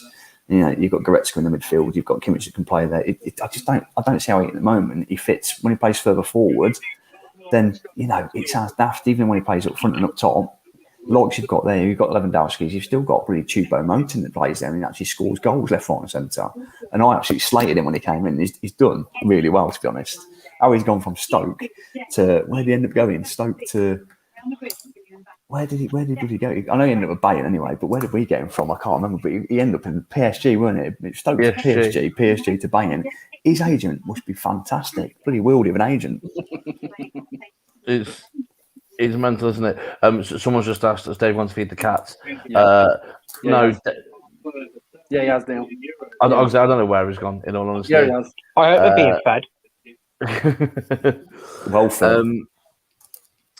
As you wear a Dortmund shirt, Aid, I think we might as well touch on Haaland. Haaland will be the best player in the world in the next 18 months too, but has to leave Dortmund not to go to Bayern. He won't go to Bayern. So I can categorically pretty much say that it won't happen because Bayern won't have the wages probably to pay him, first of all. What he wants, he'll end up at Real or he'll end up, I don't know, whoever wins the Premier League in the next 2 years, if we say that, when he's right for the taking. He'll probably end up at Chelsea, something like that, in the middle of London, loving his life. Yeah. I'm going to throw it out here now. He does not sign for Man United. As much as the Man United fans think he does, I don't think he does. I think it's a straight choice between Real, Man City, or Chelsea for me on those ones at the moment. I think he signs for Man City because I think your merry-go-round comes in January where he goes to Man City, Harry Kane goes to Chelsea, and then Mbappe pisses off to Real Madrid. Yeah, you've got that. Yeah, you're probably right on that, mate. I think the biggest bit of business that they could probably do in terms of Real is if they get both of them in. Imagine Mbappe and Haaland on the same team, and it could happen. That would be frightening, to be honest. Yeah, it's that would be frightening to say the least. Do you think that Lewandowski stays at Bayern for a while? He stays until his contract runs, mate. It's the release. Well, I say the release clause. What they put in for him and said, "Oh, you're going to have to meet this and pay this." It's never going to happen, mate. Not even in January. They're not going to just go, "We feel great for you. You've done us a good service. Off you go." They'll hammer him until he gets out of contract. And by that stage, what is he? 35. Yeah. And he'll try to pick up a contract somewhere. And we'll see where he goes. Do you think he carries on playing, Eddie, or do you think he just retires? I think he's got a desire to carry on playing, mate. He wants to play somewhere else. He wants to play in some top 6 team in another league. So he's not going to end up in La Liga. Somebody in the Premiership will take a chance on him for a year or two, as they have done with Ronaldo, should we say, like United. Not necessarily United, but something like Spurs will take him, or somebody like Liverpool might take him, or somebody like Chelsea I'm take not sure him. they would, mate. As much as he's got that pedigree, I'm not sure they would. I think they would. Maybe for Nuno at Spurs, mate, has got a very, very he's got his set ways on the type of players he wants to sign, and I don't think he's never signed anyone over the age of 30 or 32. It's a fair enough comment, Penny. Yeah, Penny, I get that fair enough comment. I think the thing is, you don't get natural born goal scorers come round like him. You've got Kane in that team. Kane's going to go right at some point. If he goes, you replace him with very quickly with some money. You could throw some cash at him. You could probably get him in. If he does that, you've probably got a guaranteed goal scorer for the year. While you're trying to walk around and find somebody else, it's one of those. It could be money for nothing. You know, he could win him a league. I'm not saying it's going to, but he could do that sort of stuff. That's Rangers winning the league again. Edouard's gone to Palace. Yeah, I think that's a great signing for Palace. I think Vieira's done a great job there. Genuinely do. The signings from Chelsea, Gallagher, who scored his couple of goals at the weekend, I think is a great player. I can't say his name. Grady, the centre half. I think. I know what you mean. I think he's from Chelsea. Yeah, they pulled in your man from Reading as well. Elise obviously had Eze from QPR the season before. They've got some great young talent there. At Palace. So I think they could do well. But Max has put something out there about Liverpool. What happens in the next 3 years? Salah, Mane, Van Dijk. Who takes the baton? Do they need to go and sign players to kind of fill those boots now? I think for me personally, Liverpool slipped up when they won the league. They should have strengthened, and they didn't. Yeah, they did. Yeah, 100%. I agree with that, Dave. To be honest, mate, I don't think they've got anybody in reserves either. You look at it, and the lads that they've got coming through youth, they're pretty shit by their standards. They've tried them out. Obviously, when Van Dijk was out, and it didn't work out for them. They went out and signed that Kazan, whatever it is, from on loan from Schalke, and didn't work out for them. He's now at Norwich. They've had to spend a shed load of money getting a few centre backs in, and they're still not playing right. So they're still relying on Van Dijk and Matip to do the business for them, which is a slightly worrying when you spent 40 million quid on a centre back. Yeah, I don't know how to replace him. And then they've got likes of Hendo. Hendo's just been signed for another 3 or 4 years. Yeah, which takes him into his prime years as well. You look at it, and they're going to be an agent. They're going to fall into the old United trap that they had when Ferguson went. Is Ferguson left them with a bit of a shit team, except he was aging. Liverpool's team is going to be aging very quickly, and they're going to struggle. Yeah, I mean, Dan's made a good point. Harvey Elliott will be one of the ones that takes the baton. Yeah. If he can continue what he's doing, mate, it's one of those. He's put that bit between his teeth, getting performing right now. It's good for him right now, I suppose, as a young lad. It's just whether he can continue to do that. But he is one to watch right now, I suppose.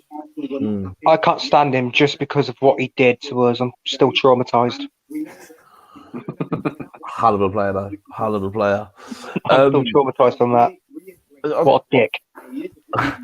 I want to ask you your thoughts, boys, on a couple of transfers that have happened that really, from Italy, that have really kind of made me raise my eyebrows. Hakan Çalhanoğlu going across Milan from AC to Inter. Yeah.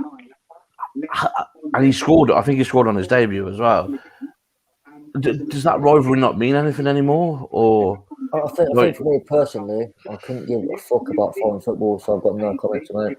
I don't think it does, mate. I don't think it matters anymore. Not as much as it used to. I mean, you go back to the days where Luis Figo signed across from Barca and Real Madrid, and he had a pig's head thrown at him. That's the footballing. Like, going to your bitter rivals is the football equivalent of defecting from North Korea to South Korea. You just don't fucking do it. But like Penny says, though, and I am kind of inclined to agree with him. I don't think it means as much as it used to. It's sad to say, but it doesn't. The thing with Inter and AC is it always was it ever that strong of a rival anyway? They share a ground, for fuck's sake. Well, used to. Well, yeah. It's kind of a common theme, really. Like, a lot of things in sports really are devaluing because money is just strangling the prestige out of literally everything.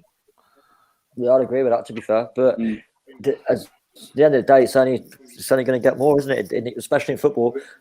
Like today, someone's turned down 189. Someone's actually said it in a comment a minute ago, to be fair, about Mbappe. I think it might have been Max. He said, "Do you reckon they're preparing the funds to bring him in?" And No, because if you turn down £189 million for a player, you're not going to sell him for anything, are you? Yeah. No. Hamza Chowdhury deal to Newcastle's broken down. Was it ever on? Weird fact about him: his dad's an Uber driver. He took me over from a night out once. You don't go on nights out. But yeah, touching back on what we were saying about the inter-AC rivalry. When was the last time, genuinely, other than Rangers Celtic, that you've seen a proper derby take place and you felt the atmosphere and the tension when you were watching it, and you saw the passion from the players? Because I haven't for ages. I'll tell you one that Neil was there, but he was in the front and he was driving actually on the way to Barnsley. I watched on my phone Man United Leeds, and they both looked bang up for it, and so did the fans, but not to the same levels as the Old Firm. But Man United Leeds looked a bit tasty the other week. To be fair, it sounded it. Was that the first Man United game with Leeds, Man United Leeds game with fans? Yeah. Wasn't it? Yeah.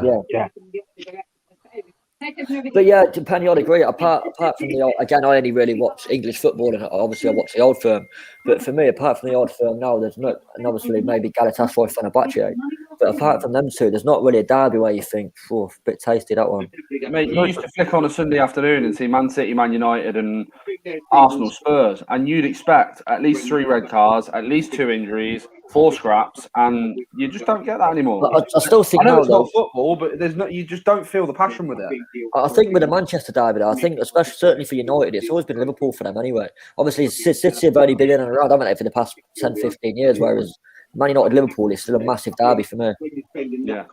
Yeah. And the other transfer that got me, and I thought this was a fierce derby, the Rome derby, Lazio Rome. Pedro's gone from Roma to Lazio, and I just find that a bit weird, because I thought that was neo-Nazis, all sorts, proper horrible. I don't know how he's. That's the Lazio lot, isn't it? The Lazio lot are far right. I think, again, though, Neil, the thing with that, like I say, if he's Spanish, isn't he? So is he really that bothered about an Italian derby? He cares about pound note, doesn't he? He won't be bothered, mate, as long as he's paying his wages. Exactly, simple as that. Yeah, 100%. Coming into the last hour, then, I think we're looking at some of the transfers that are left. Sal to Chelsea hasn't gone through yet. Griezmann to Atletico. One I wasn't aware of until I've just seen it. Solomon Rondon to Everton. Now, obviously, I know he's followed Benitez around a little bit.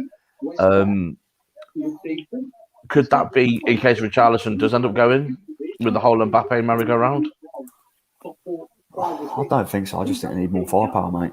It's simple as they're just looking for an alternative. They've got someone that can be quick and getting behind. They've got nobody that holds the ball up. Rondon does that for him, and he's known for doing it.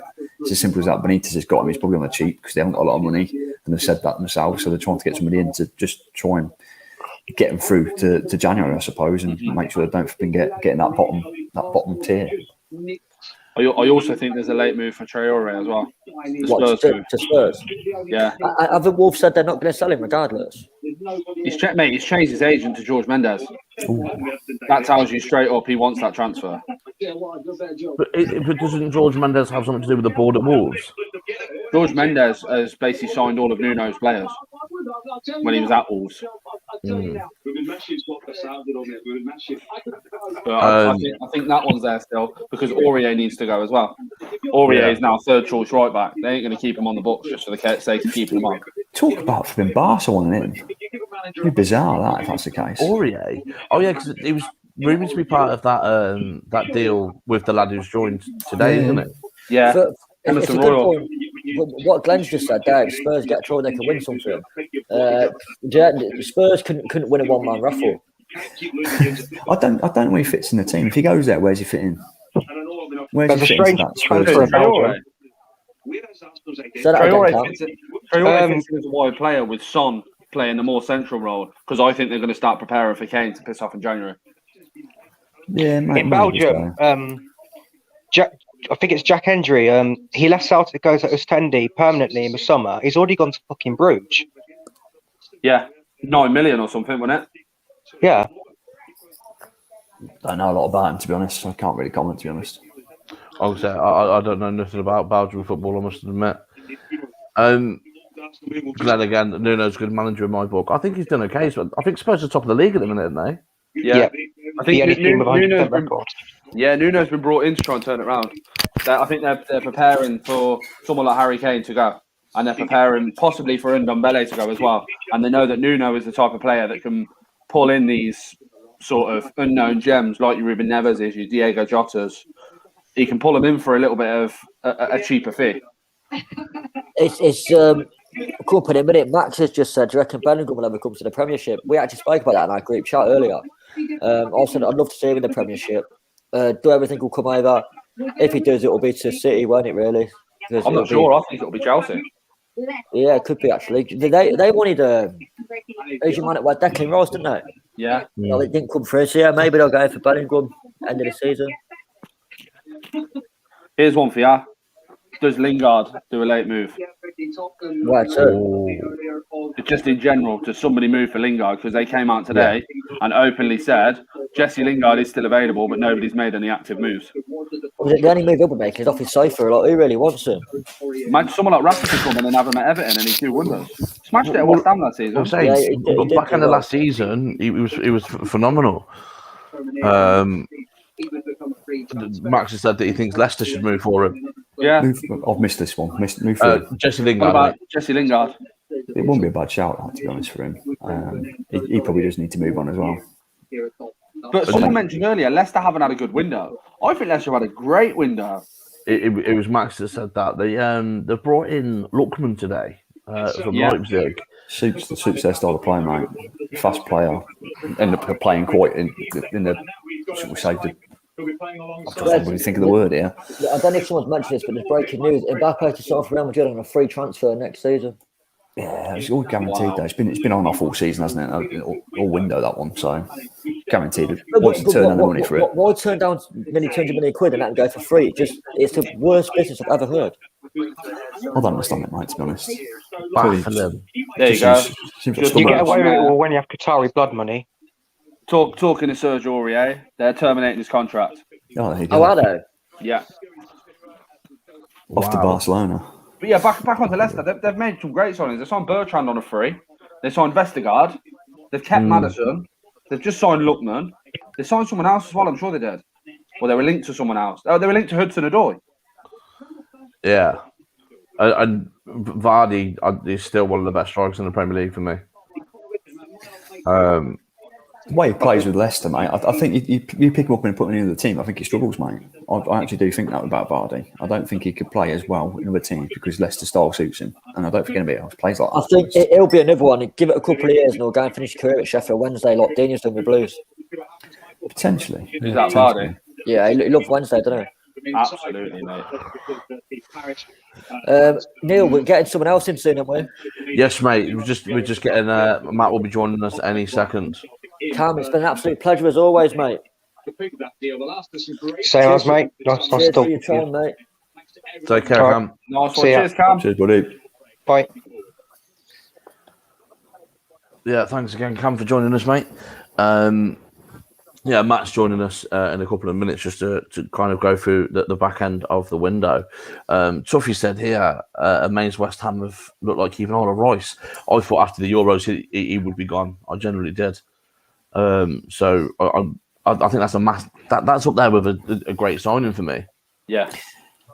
It is, yeah. I totally agree. I think I look at this and you look at Rice again, and I think we touched upon it with United, and I think United come back at some point for him, and that sort of does their holding base for them.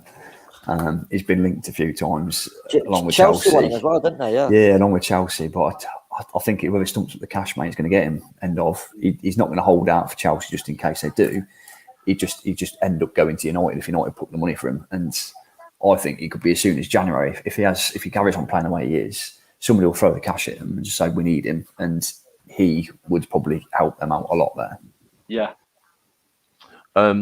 Question from Glenn there. I think a very, very good talking point. Which players are you surprised haven't moved?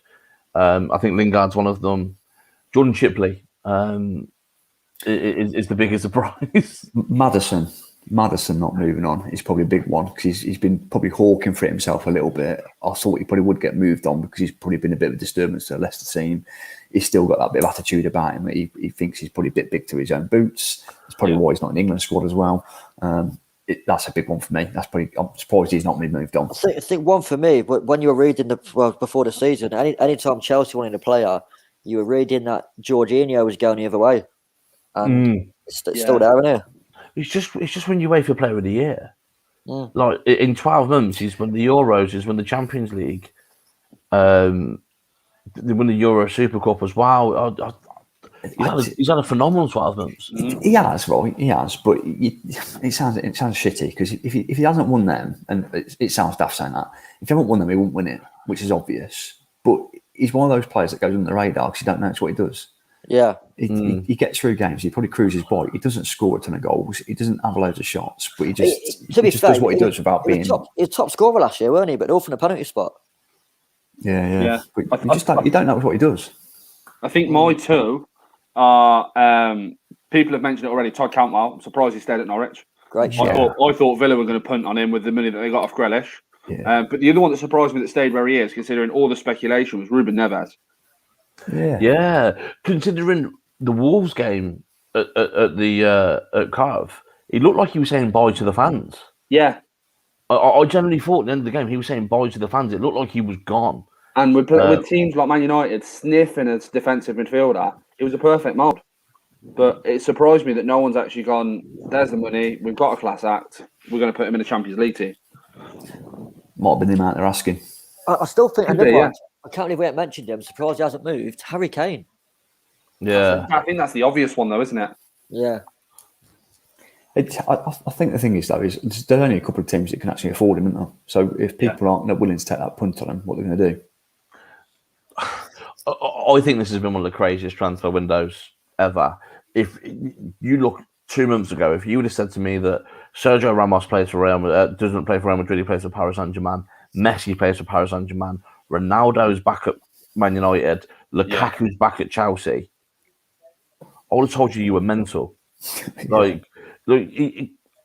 don't understand what's happening this year. Fletcher's playing Premier League football again. He's got a good agent too. God, sign him up, by the way. Yeah. Here's a little bit of devil's advocate for you from your mate Sam. If Cantwell had have gone, would Norwich have been sniffing around O'Hare? I don't think so, mate. No. He can't finish. So why would a Premiership team take a punt on him? So I totally agree with what Dave just said. I think if Cantwell had have gone, they'd have signed Billy Gilmore on a permanent and punted some money on it. Oh, I don't know, mate. I don't think Chelsea would let him go.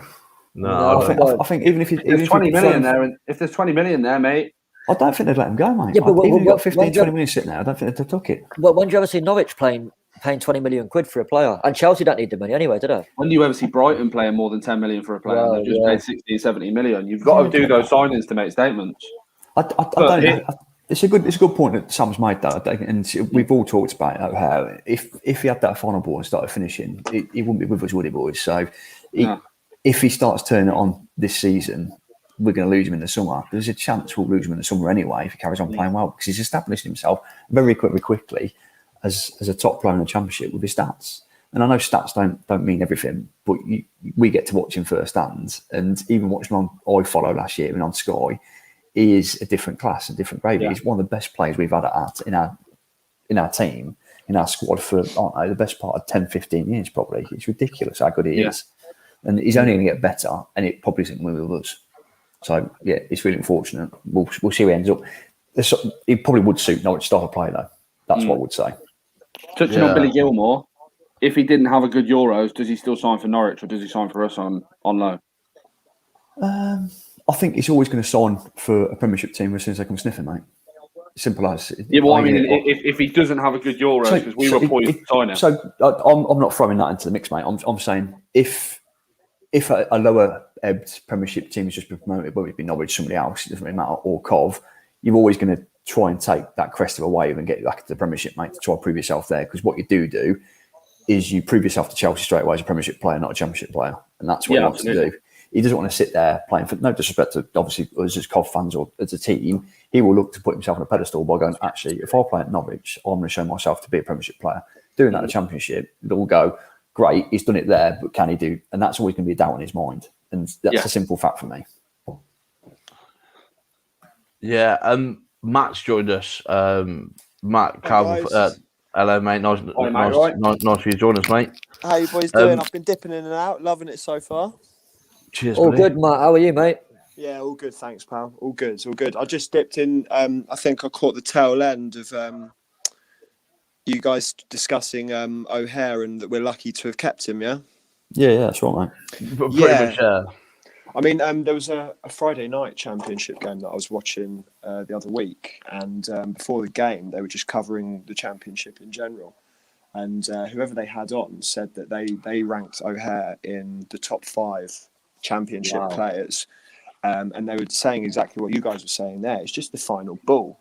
But if he had that final end product, Villa probably wouldn't have let him go in the first place. And yeah, we wouldn't have had the pleasure of watching him play for us this season. But I also think another player is Dabo. And I think it's possibly worked in our favour a little bit that he was so injury prone last season.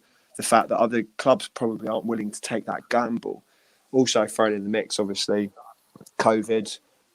Teams that are spending less. I know you've got the stereotypical likes of Chelsea, Man U, and that splashing the cash. But, you know, you look at the championship teams, a lot of them are trying to do free business and that.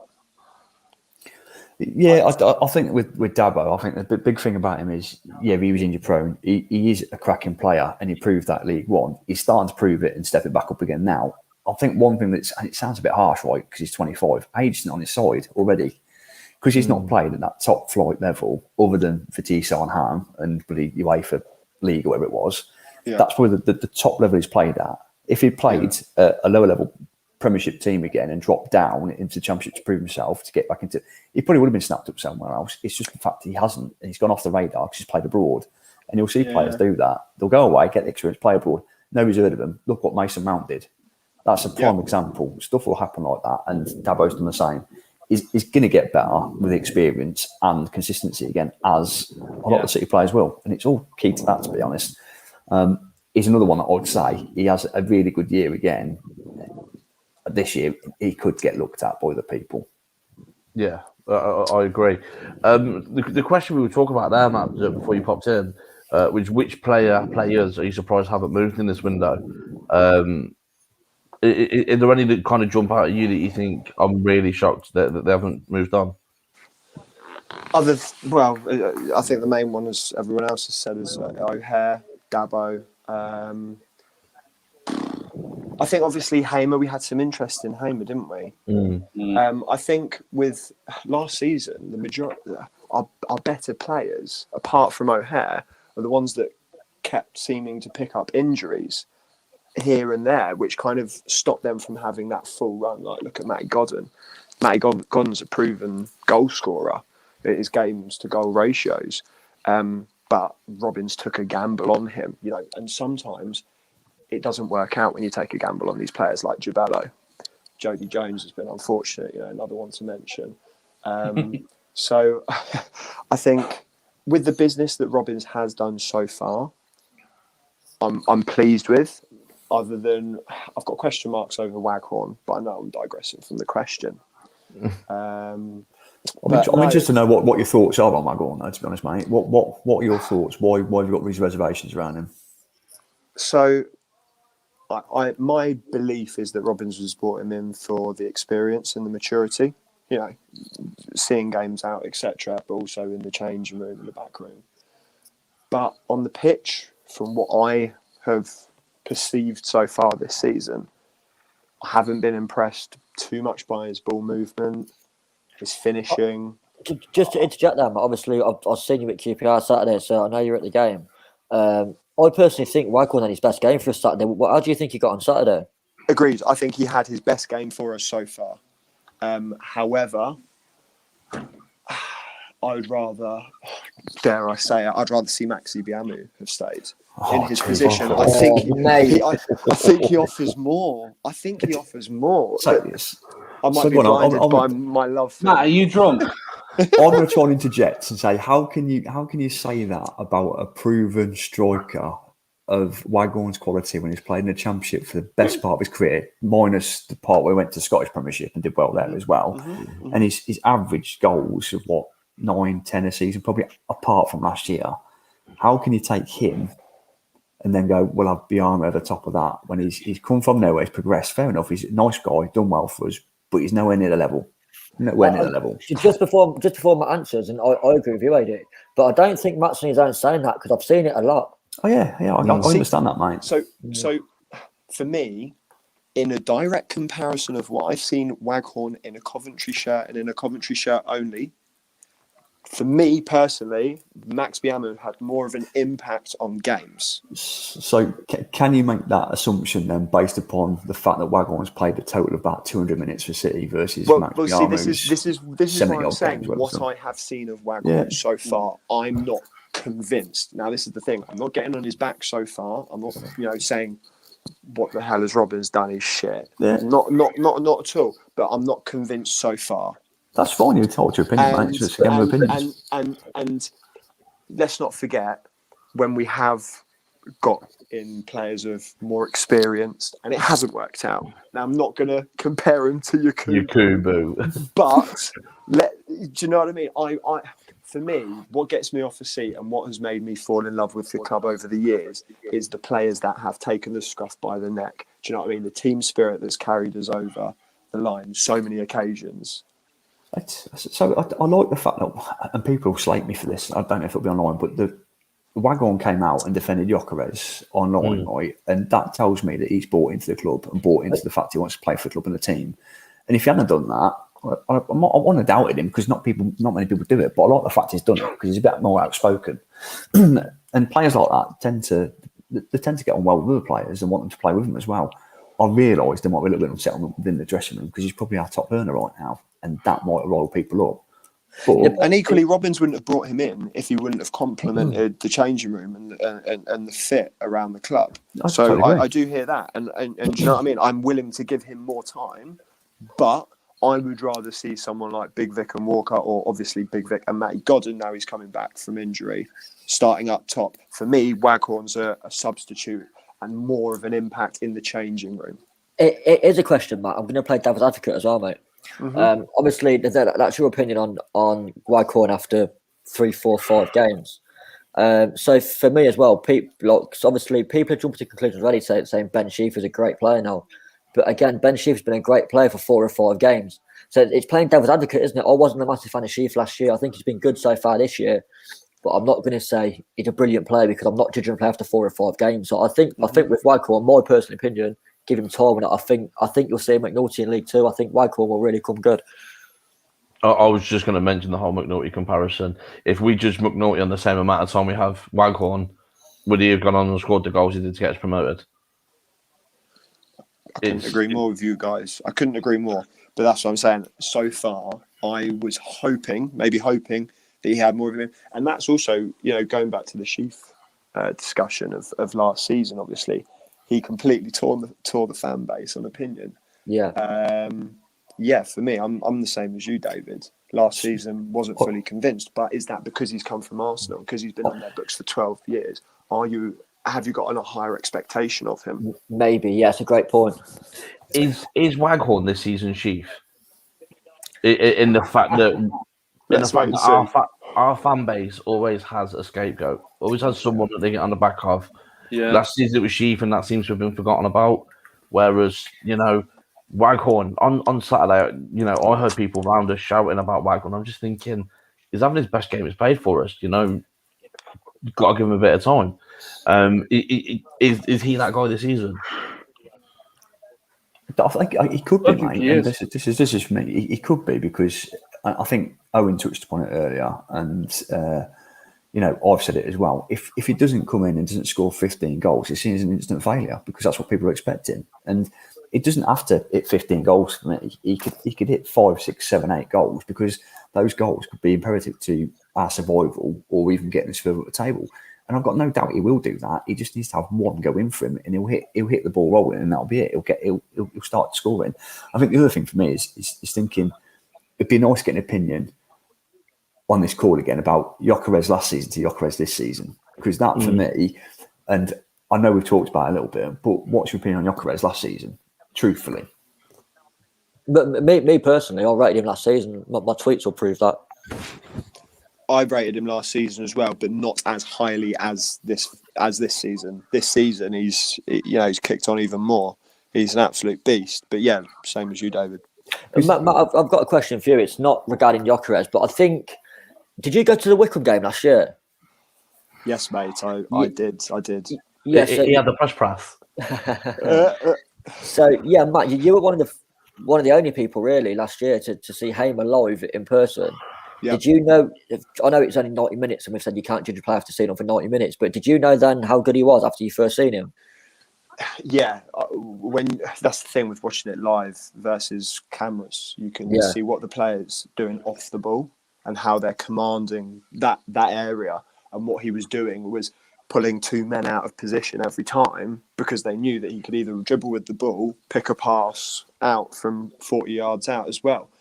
So, yeah, absolutely. I'm sure you guys are witnessing it this season. Obviously, he had a dip in form, but I think that was linked directly to obviously being a bit homesick and COVID having the travel ban from reading an article. Yeah, I was going to say, the other week. I read the article as well where he said that his body wasn't used to that many games as well. He just got a bit tired. And he said the pace of the football is something completely that he's never experienced neither. Yeah, and that with the physicality as well. And, he's not the biggest of lads, but he's tough. Yeah, exactly. But I think he's pushed on and look at his hunger. He's got his eye on the Premier League. He wants to get and play in the highest level that he can get to, which, great for us, obviously, if it's bringing the players up. But obviously, that's a player that will probably, enjoy for the rest of the season. And then he'll be pushing on to a Prem team. So, question there for me: do you think Hamer's Premier League ready now, lads? Not yet. That's a great question. Not for me. Probably not. Saying that, maybe a Norwich or Burnley, maybe he does a bit of a job. I wouldn't say he's a decent level, and no disrespect to Norwich or Burnley, but no. I think he goes up. I think he goes up into the Prem now when he gets chewed up and spat out. I think if he has another season in the Championship, he then he's allowed to have those sort of 4 or 5 bad games, or like last season, I think he had about 6 or 7 on the bounce where he just wasn't switched on. If you do that in the Prem, you're dropped completely. You're not getting back in the side.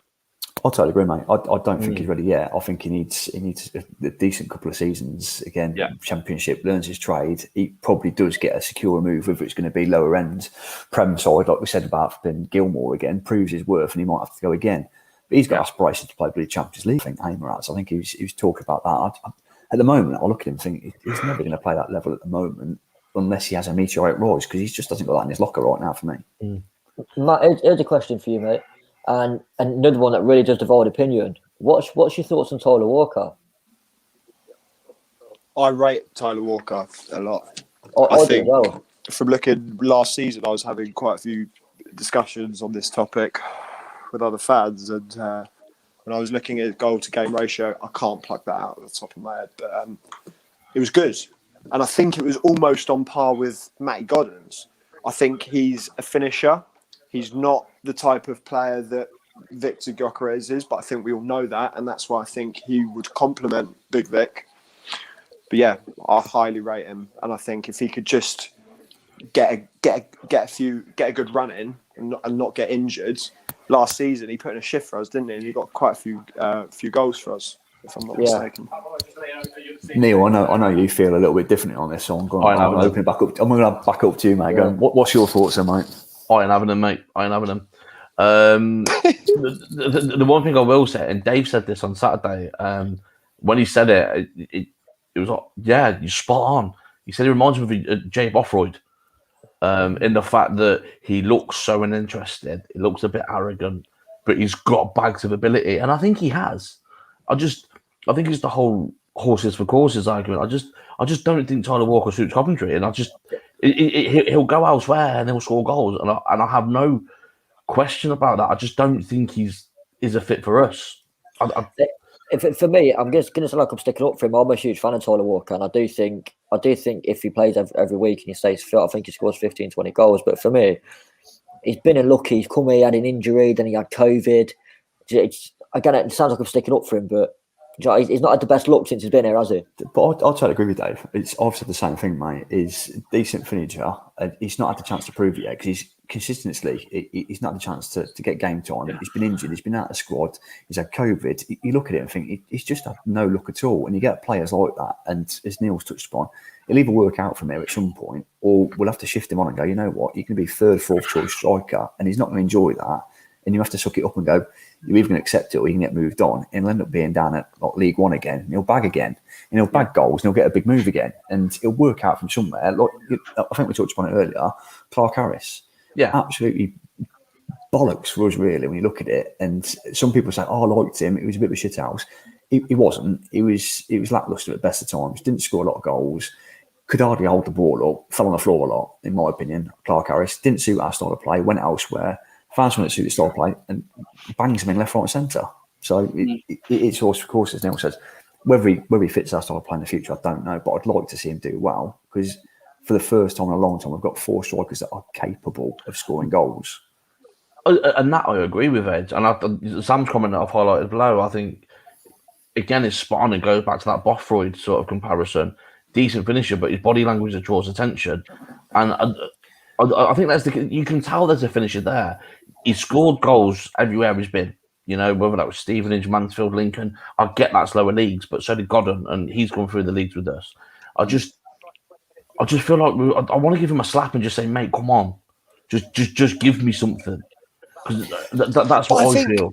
But I think he's more of one of those poacher strikers. Do you know what I mean? He gets a sniff of goal and he takes his opportunity, and we see it like the Brentford game at home last season, where we wore the membership shirts, he scored the 2. I think that's exactly what he can do. You know, he can score those goals. Rotherham at home as well. The link up with him and Max, he looked like an absolute animal that day. But I haven't seen that from him since that game. Do you think it is fitness, though? Is it purely down to fitness and confidence? It could be.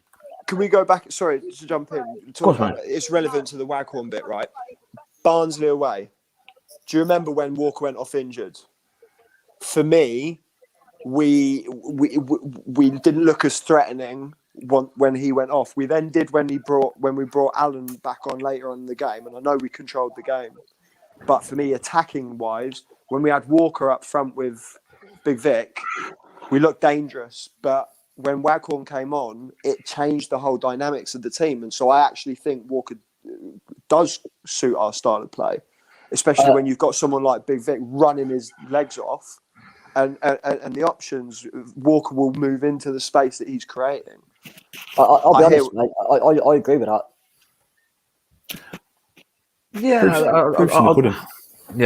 I think Truffy's touched on it in another comment. You know, half the battle's getting those chances. The one thing that's worried me about Walker is every time I've seen him this season, he just seems to make the same runs as whatever striker is playing with. And it's like, it's frustrating to watch. You just think, come on, just use a bit more nous. But while we're on the subject of Tuffy, he's asked this question below. And a fucking brilliant question, this is. But an amazing question. Yeah. What do we think? I think we all would have sat here at the start of the season and went through the squad, and I think we did, David, and said who we would have got rid of, and I think everyone had Jamie Allen in that bomb squad. Think for me, he was the first one on my list of getting off up the road. So I'll jump in on this one, right? And I think with Allen, he's not one of those that's going to mouth off or gob off, though, lads. He's a consummate pro. He's probably got his head down. He was the fittest in pre-season without doubt, right? Yeah. And the club said that. He's the hardest trainer on our books. And it doesn't surprise me, right? It doesn't surprise me. Consummate pro. He's a little lad. He's gonna have legs in him. He can run around all day long. Everybody knows that. But he blasted out that bleep test as well in pre-season, as it showed on Twitter footage. And all he's done is get his head down and graft and think, you know what? Rightly so. I like people that do this. You know what? He'll stick his 2 fingers up and go, actually, I'm going to show you what I'll do, and I can get myself fit, and I'm better than what you've got. So give me a chance. And he's come on and he's proved it. So And God loves a trier, right? But when you've got a trier that actually delivers, it's a different matter. And that's the whole Shipley-Allen debate. I was going to jump in when you said that God loves a trier. That's 100% agree. Shipley's the trier is not good enough, whereas Allen's a trier and he's good enough. Simple as that. Yeah, and that's what I'm saying. So for me, you go, Shipley does that and does nothing with it. Allen's come on and been more effective in the little cameos he's had than Shipley's been in the last 2 years. Well, you look what Allen's done. He won the penalty at Barnsley. Penny, are you touching yourself, mate? No, mate. Well, because it's just the arm doing that. No, I get an anxious tick in my leg, mate. My leg starts going like that. That's what it's called, is it? Matt, what's your opinion on Shipley, mate? I love Shipley, but he's not good enough for Championship football. I would have agreed with Jamie Allen would have been for me kind of last season. I've never kind of questioned his footballing ability. He's a good footballer, but I'd have had Shipley kind of higher up in the ranks than Allen. Whereas obviously it's changed this season, and when Allen has featured this season, he's had a great impact when he's come on, and he looks calm when he's on the ball. He doesn't. Whereas John Shipley kind of does sometimes look like he's shitting himself in the Championship, as much as I love him and his love for the club. Here's one for you. Now that we're not getting rid of him, and it's quite obvious he's staying where he is, do you still incorporate him and give him these 6 months now to pull his finger out and get his fitness up, or you just ship him straight out on loan? No, I think you have to. Carry on, Matt. No, sorry, go on, Dave. I was going to say, if you're staying here now, give him a chance. Like we're saying about Jamie Allen, he had a chance to prove his worth. I don't think Shipley can do it, but give him a chance. Have we got the luxury of giving him a chance, though, Dave? I don't think we have. I think we're going to bring him. It's cutthroat, right? And you look at the games coming up, we haven't got a League Cup game that we can blood him in and go on, have a go. Yeah, we haven't got the luxury of doing that. Haven't got the checker trade or whatever. You've got nothing like that. You've got League, you've got FA Cup, and let's face facts. I'd rather do well in the League, as you boys will probably say as well, than have a nice little FA Cup run and get relegated or something. I would bat in the third round. Couldn't give a fuck about it. The best thing you can do is you might have one game to start on the FA Cup game to go, let's have a look at what you like, and by then he'll be out of touch because might get 5 minutes cameos, might get 15-minute cameos, but he's not going to have a full game in him, and he'll come on and he'll look shit, and it'll confirm everybody's thoughts of his shit. What Glenn just said was my next point. Do we then restructure him as a player? But when I read that comment, I had shivers. Jordan Shipley at left wing back, fucking hellfire, not for me. But mate, you say that. If I said to you at the start of the season, Jody Jones would have played there.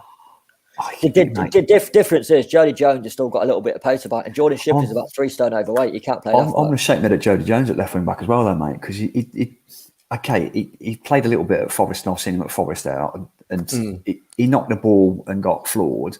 Other than that, what's he done? He knocks the ball back inside. He's got no confidence at the moment. Yeah. And again, as much as he might be a nice lad, he needed game time. He's not going to get it. I would have loaned him out. He needs to go for a short-term loan somewhere, and it sounds crap. He can't go too low down because he's going to get kicked to bits. He'll learn himself probably, but he needs a loan. To be fair, this goes back to our question a minute ago about players who are surprised hasn't moved on. I'm surprised, especially after our start to the season, and we've seen how certain players have played and come on. Jones has to have dropped down that pecking order a little bit. I'm surprised that there isn't conversations today with clubs like Swindon, MK Dons. I'm sure there's other clubs in there that kind of could be in the mix where they say, "Do you want Jones till Christmas?" Yeah, but I agree with what Ages just said. Because of his body now, can he afford to get kicked the fuck out of in the lower leagues? Yeah, but that's why I say League One, League Two at the very, very lowest. But even in those League Two games, we went League Two for a season. The football down there, it's rough. Yeah, I get that. I get that completely. The other thing you've got to contemplate within this, though, lads, is he's not played any sort of football for ages, so nobody knows what he's like. So nobody's going to take a punt on him when they don't know what he's going to play like. It's simple as that. They're going to go, do you want him risk free? If you said, do you want him risk free, you're not going to have to pay any wages. Somebody might take a punt, but we're still going to go, he's still on what X amount of money. You need to pay some of that to cover our costs. And they're going to go, no thanks, because he ain't played for the last 3 years. It's simple. So, you look at it and go, I'm not going to do that. Financials are going to kill us. We can get somebody in that's played for the last 2 years that might have to play at this level versus somebody that's had 3 knee ops and not played for 3. it's common sense, that, isn't it? It's business, and it sounds horrible, but that's what will happen. And if you don't get game time this year, he is going to get released, isn't he? Let's face facts. Yeah, I think so, 100%. Matt, sorry, mate. Just to touch on our start match so far. Obviously, I know we got beat Saturday, but you've got to be happy with the start so far. Yeah, mate. Couldn't have asked for a better start. I think compared to our start last season, drastic improvement. I think it took us like 8 or 9 odd games to get as many points as we've got now. We look comfortable in the championship. We look like we belong in the championship so far, whereas last season it was kind of like acclimatizing. I think the support's been wicked as well. I think it's made been a positive impact moving back to the Rico in Cov. The atmosphere's been wicked as well, and the fact, do you know what? Like last season, I know all clubs weren't allowed fans in, and I'm not being biased, but we have fucking amazing fans, and we are a lot louder than most other clubs' fans, home and away. There's the anomaly more so away, and I think it's especially away, 100%. We're louder than the home fans, 9 times out of 10, and I think that has a massive impact. And towards the end of games, we see this season how many late goals we've got, and the crowd.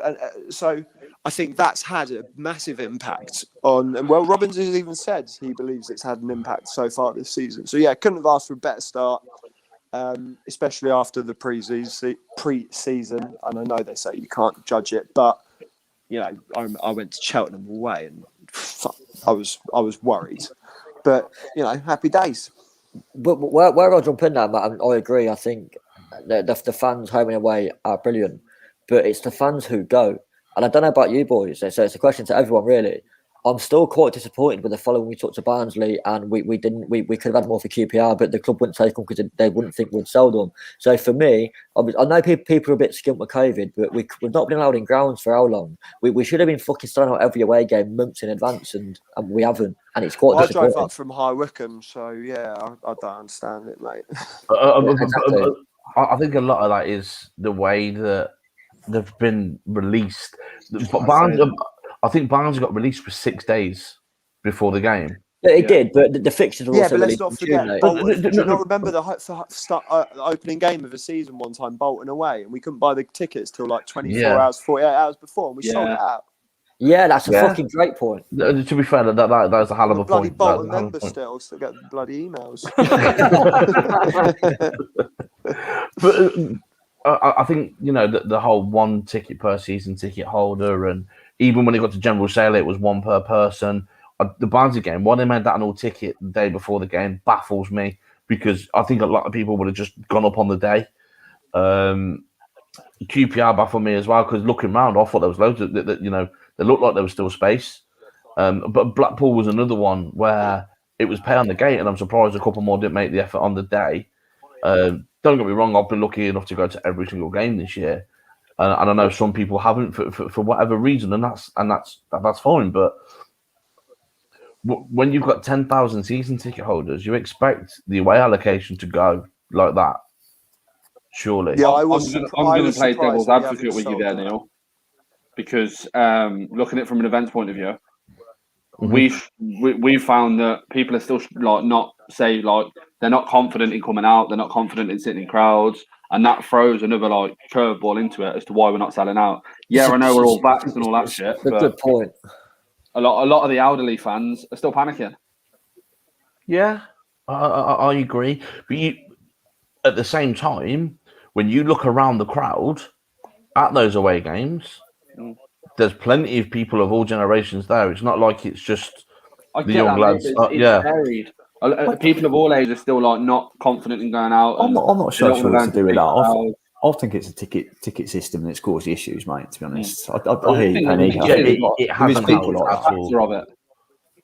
If it's a factor, attribute to it. I don't even think it's that. I agree. It's shit how they've done it. I said this. I think it was on Twitter or in a group chat the other day. I really still don't think we've recovered properly in terms of fans from going to Sixfields all them years ago, because I think people found other things to do on a Saturday.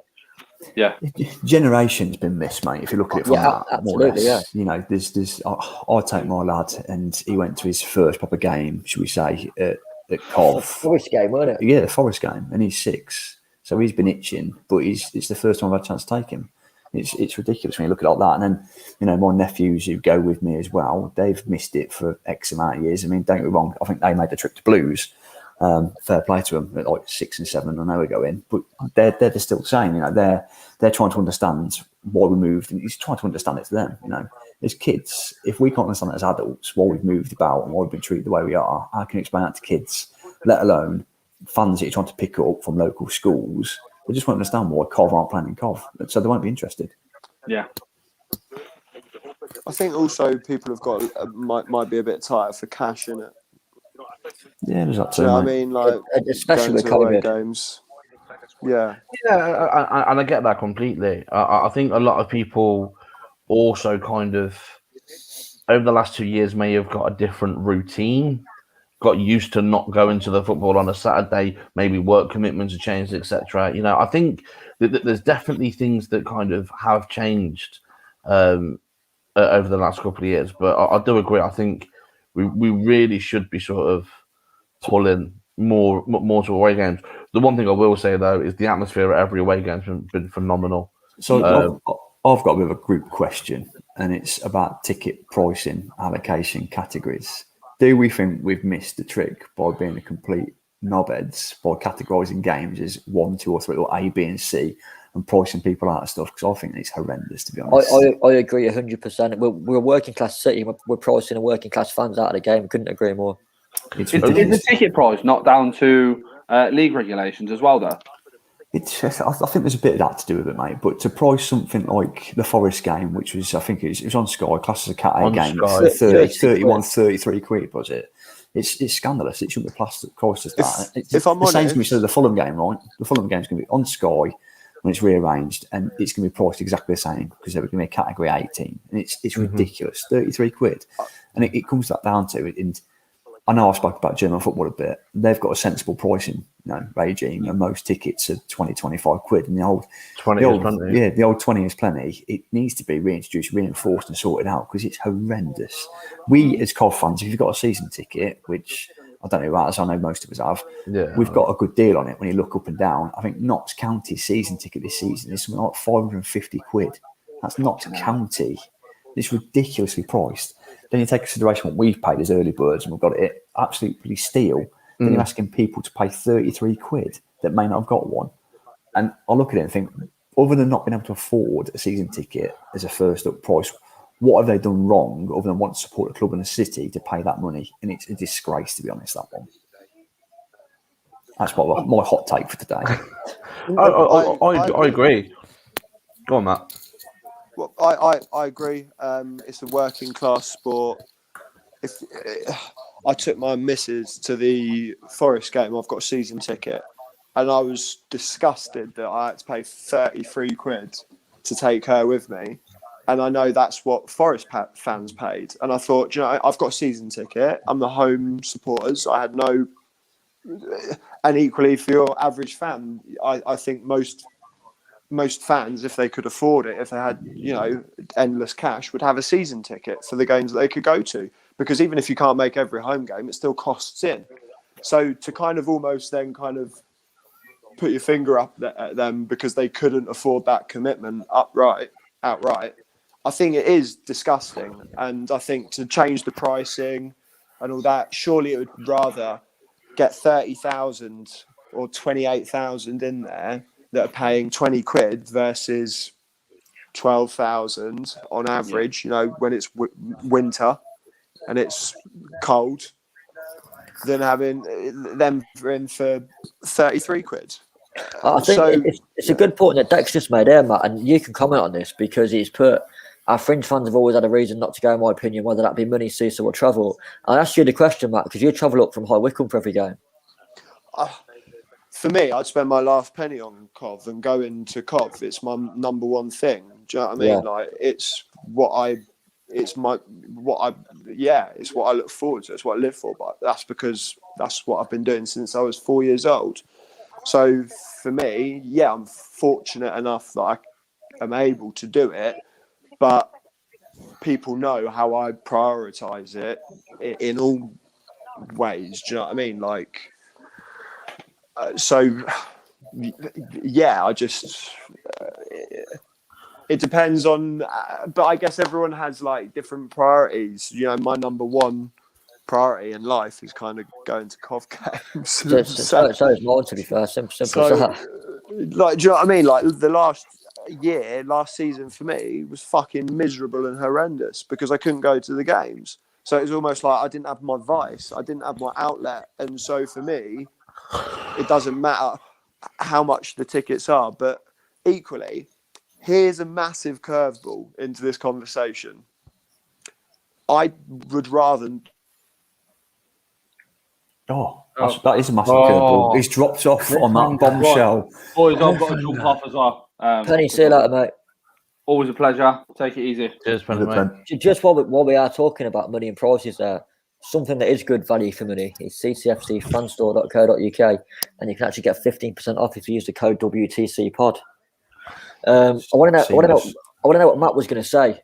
I know, yeah. I think I'm literally sitting on the edge of my seat. I'm not going to have to sleep now. So hot take and he's dropped off, and he's getting back on. He looks like he's trying to get back on. I've just dropped him a message saying hope everything's all right. Just to kind of touch on the one thing I wanted to say about this was us three here now. We've all got kids. We didn't have a season ticket. For me, my missus, and my daughter to go to a game, it's 80 quid just on tickets, and then it's the pie, it's the drink, it's everything, the program, everything goes with it. You're looking at 100 quid a day. That's where I feel football's gone wrong, in the fact that, you know, Dave, you made the great point of saying it's the working class sport, you know, working class city, working class families want to go and watch it, and we're now pricing them out. Like, surely that needs addressing. You touch on Germany and the 20s plenty. Surely that's something that we should be doing, that missing generation. To get them in is to get the kids in as much as possible. I agree with what Adi said, and even before Adi said it, it's quite common knowledge if you're a football fan. The way the Germans do it, we could learn a lot from them over there. And I think if you do that across every league, whether that be the Premiership or League Two, you do see a lot more, obviously, fans in the ground. Is Matt back, is he? It looks like it. Matt, you with us, mate? Sorry, don't know what happened there. It just kicked me out. Left us hanging, mate. Left us hanging. Mate, that's what happened. You haven't put 50p in the meter, mate. Waiting for the duff moment. So, massive curveball. I might get slated for this. Ooh, I like it. But I've been to some, obviously, just before COVID, I've been to some Premier League games, and I've been to some FA Cup games at Wembley. And for me, it doesn't feel like football. Yeah. I'm not going to go into any specific reasons because I don't want to specifically, do you know what I mean, alienate people for whatever reason. But it doesn't feel like football. You've got people there who are just there for their day out, essentially. They're the ones that are prepared to go into, okay, let's take Spurs. Their club shirt this season is £107 or something, right? My mate's season ticket cost him over £1,000, right? And he says everyone there is there for their day out that's prepared to pay £7 for not even a pint. Do you know what I mean? £14 for a burger. Go in the mega store and pay £110 for a shirt. And that's what Daniel Levy has based his business model on. So for me, I don't want Cov to go into the Premier League. And that was off the back of talking about the ticket prices. For me, yeah, it's amazing to go to Old Trafford because, dare I say it, you don't necessarily mind losing 3-1 because when the occasional one you win 2-1 because you're losing to Ronaldo and Jadon Sancho, for example. However, it's not the same day out. And for me, the reason why I fell in love with Coventry is because of the way that the club is and the connection to the club and the players. So that was my curveball. I agree, and I think Matt said it in quite a nice way. I'm just going to be brutally honest.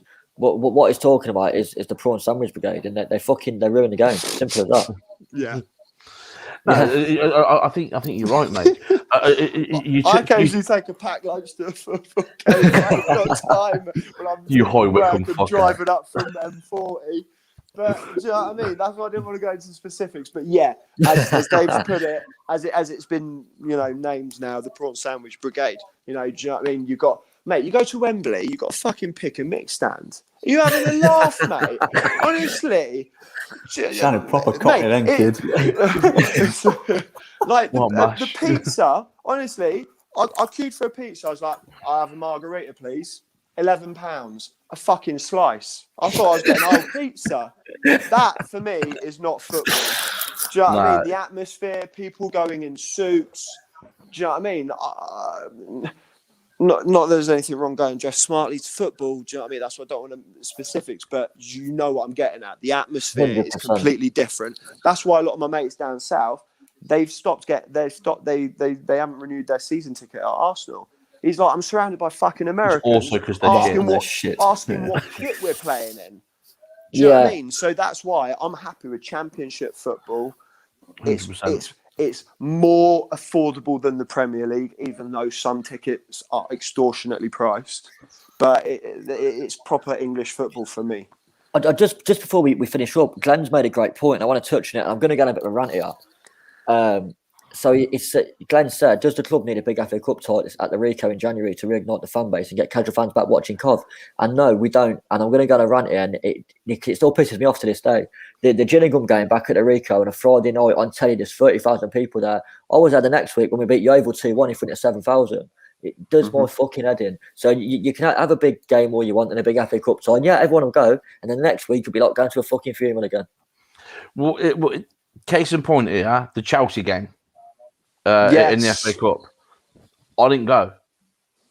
Why? I didn't go because I knew it'd be full of not Cov fans, casuals who just want to go see Drogba, Lampard, those likes. And I remember I was season ticket holder at the time, and I can't. Someone will correct me if I'm wrong. Did you have priority for 2 tickets per season ticket holder for that game? I think it was. I think it was 6. I sold mine to Liverpool fans. Did you? Because they wanted to go and watch Premier League football in Cov. They can't get up to Liverpool every week, so they wanted to go and watch that. And I just thought, do you know what? I didn't want to be a part of that. I wanted to just that's not football to me. That wasn't football to me. I didn't want any part of it. Yeah, I had a family ask me to sit down before we leave during the warm up. And I was like a young teenager. I was like, you're having a laugh. Like, what? And yeah, so no. And equally, I'd rather concentrate on the league. Adi, what do you think, mate? Yeah, I'm the same as you, Dave, to be honest, mate. I think the only way to reignite the fans is having a decent attendance and getting them to plug into the season in terms of the league. You know, the only way to get them back is continuing to play decent football, playing attractive football, and them hearing about how good we are. You know, and I went to see some family down the East Coast. I think everybody knows that in terms of the group that we're in. I went down to the East Coast and they asked me, I've heard they're playing some good football. And they're interested about how good they're playing now all of a sudden because they've heard about it. They've seen a few games, seen the highlights, and it's reignited their interest because we're back in a league that we can be competitive in potentially, and we're doing all right. And we're riding a bit of a crest of the wave, and that's what we need to be doing. And what we're doing is isolating ourselves, as I said, by going, you know what, we'll throw tickets out at 33 quid. It's never going to work. If those tickets were 15, 20 quid, max 25, call it, you might get those people back in when you've got a bigger game, like the Fulham's come in, when Fulham probably aren't going to bring a massive following down at 12:30 either. You know, that's when you really want to try hammering. You've got a big team. We could still be up there. Fulham might still be up there. Actually, it's one of those. It could be tabletopping early days, and you don't want to call it that. But that should drag people in. That fixture. I remember it's a good point you make there about tabletopping, as you want to call it, Adi. I remember in League One, We played Gillingham again, different game. We played Gillingham at home, won 4-0, 4-0 at half time, so at the top of the league. And for League One, it was a good attendance there that day, about 17,000, 18,000. So you are right. I think the only thing that brings more people back is performances. If we're in the top six come Christmas, and you maybe get 25,000 up there. I think that, and I think if they're reasonable with potentially, end of season ticket packages and stuff like that, it might drag people in as well. But they need to be reasonable, and the reasonable thing there is not looking at the way they're doing it and stupidly pricing it as category games. It should never have been that. It should just been capped at a high end of going, you know what, you want to sit somewhere, sit there for 28 quid. Tough shit. Agreed. If you want to sit lower down somewhere else, you're sitting there for 15 quid.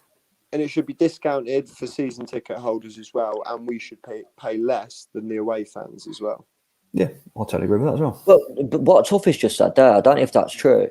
In the current structure, unless you're in the JSBs, your 5-year-old gets charged £20. If that's true, that is fucking obscene. I don't know about that, mate. I haven't looked in honesty, so I haven't said I'm going to take my. Tuffy, come back in the comments, mate. Is that true? Because if it is, it's absolutely horrendous. I don't know enough about it because obviously my lad's season ticket holder, so he pays his standard price. Yeah. It is correct. Glenn just said that's fucking up. How are you charging a 5-year-old £20? It's ridiculous. It's the old adage. I think we did them a couple of times back when we started to try to fill the place, and the old kids a quid day, and we did it back at Highfield Road as well. It used to work as well. Bring that back, and you get people in because we go, you know what? The thing with that, though, and I read about this not that long ago. The EFL now, you can only have one game a season where it's quid a kid. I don't know why, but so you want to fill it and do it again exactly what it used to be, mate, and you used to give them out to the community schools. We used to have Coventry City community. You used to go out and give free tickets out hand over fist to get people into the games, and you do that again every so often, and we need to do that as well. If we're not selling the place out, you've got 3,000 tickets. Go and give them to local schools, get them in. Yeah. Simple as. Neil, if you just bring up Deck's comment, I've got a good answer. I was literally just about to. Yeah. Deck said, what would be the benefits to season ticket holders if match tickets were reduced? Because it would be, let's say, for argument's sake, I'll go buy someone else's. I'm a season ticket holder, and say my mate wants to come up with me, and if he doesn't know me, he's got to pay 30 quid, but because it's reduced for me, I'll go, hey, mate, have my season ticket, get a ticket with me, it's 15 quid. I think you see a lot more people up there, Deck, to be honest. Agreed. Completely agree. Yeah, I think it's not a bad scheme either. I just think that. So I think it was you, Matt, made the point earlier. You'd rather have 30,000 in there paying less to get in than 13,000 that have paid that little bit more. Exactly. And with that becomes the food, the drink, the programs, and the other match day revenue, as it were. Surely that's how it's got to be. It's not just even that, though, for me. I know people have commented on the price of the drink and food in there, but you have a retail park 30 seconds away. I'll go and get my grub in the Greg's. Yeah, but personally, I don't spend a penny in a Rico because some of it goes to Wasps. But I know for people who do, it's not the best pricing, apparently. Do you know what I mean? But that's the thing. But there are people who will spend that money. The prawn sandwich brigade, they'll spend that money, but make it more affordable for everyone to get there in the first place. And so the club, exactly as Neil's saying there, you've got more chance of making money on food and bev. Yeah. If you've got 30,000 people in there, but that's the thing. Like we said, I don't think. Have you got kids yourself, Matt? Nah, it's like, just a dog. It's still got kids, and again, if we want to take the kids to the game, if you take your young kids, they want a drink, they want a hot dog as well, don't they? So you're not just paying for your ticket. You have to remortgage your house to take your kids to one game. Yeah. It's cheaper. It's cheaper for me and my missus to take my daughter for a couple of games of bowling and then a meal out than it is to go for a game at the City. Really? And that's the sad reality of it. Obviously I've got a season ticket, so I wouldn't pay for myself. But if I was just average Joe on the street who said, you know what, I'm going to take my kid to the football this weekend. Me, my wife, my daughter, you're looking at a Cat A game, 80 quid. Yeah, 230 is 20. 80 quid. And that's before you've even started looking at your programs and your food and drink and stuff. So I can see that puts a lot of people off, 100%. Neil, if you want to bring up Tuffy's comment, you've said the same for ages, mate. Mate, I said it when we said we were coming back. You've got the big hall there. I went to the Rugby League double header. Did you go to a Wasps game? A couple of years ago. No, it wasn't a Wasps game. It was England played Scotland and Australia played New Zealand in the Four Nations at the Rico. And they had that fan village open. beer flowing, loads of little games for the kids to play. There was a band on. They had loads of different merch stands. And it was a case of you got there at 11 o'clock and you didn't leave the ground till 9 o'clock that night. But everything got spent in there. And we easily could have done that for the football club this year. Local unsigned acts playing in there, a couple of little food wagons, merch stand in there, bash. I totally agree, mate. I think I said it as well to a few people. It's ridiculous that they've not done that, but I'm sure there's some sort of bloody regulation and rules around what we can and can't do, right? I think the thing is, well, now though, that comes to how the clubs run in general. Do you know what I mean? It's just, do you know what I mean? The season tickets arriving late, coming in with a flimsy little bit of A4 paper.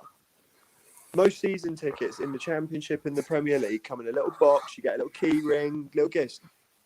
That doesn't cost a lot of money, but it's the touch. Little things like that. After having bought a season ticket during COVID and not being able to get to the games, having to wait 6 months for your seat. We paid for our season tickets in March. I just think that's down to just generally the club's run pretty shitly. And Mark Robbins has just smoothed over all the cracks for the last few years.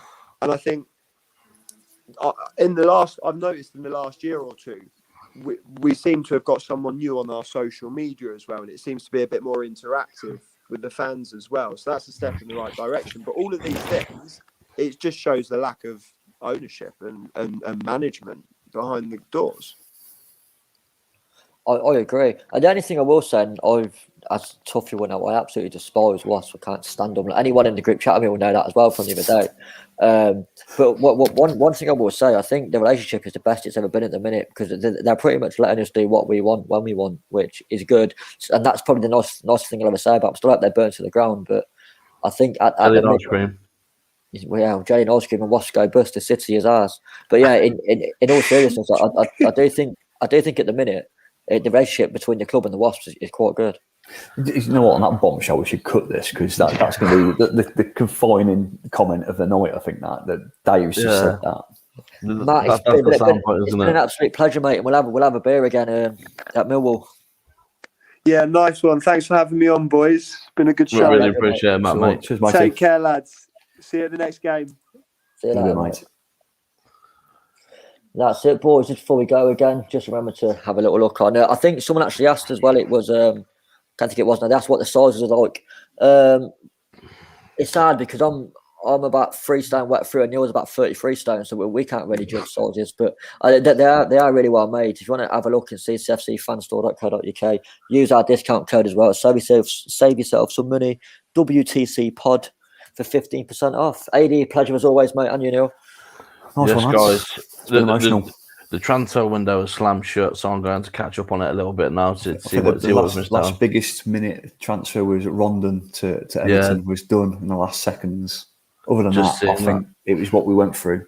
I know what he didn't mention now, and I won't mention it now too much, was Reading. I wanted to touch on them, yeah, but we'll touch on the podcast or something. But yeah, they've had a good window, haven't they, Reading?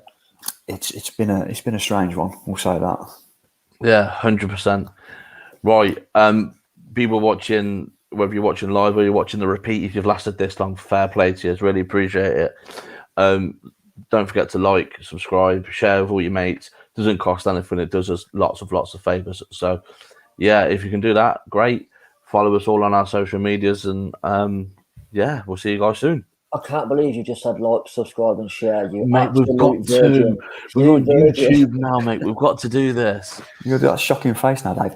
Yeah. Oh, you just click the link here. Fuck off. See you later. See you later, boys. Have a good one.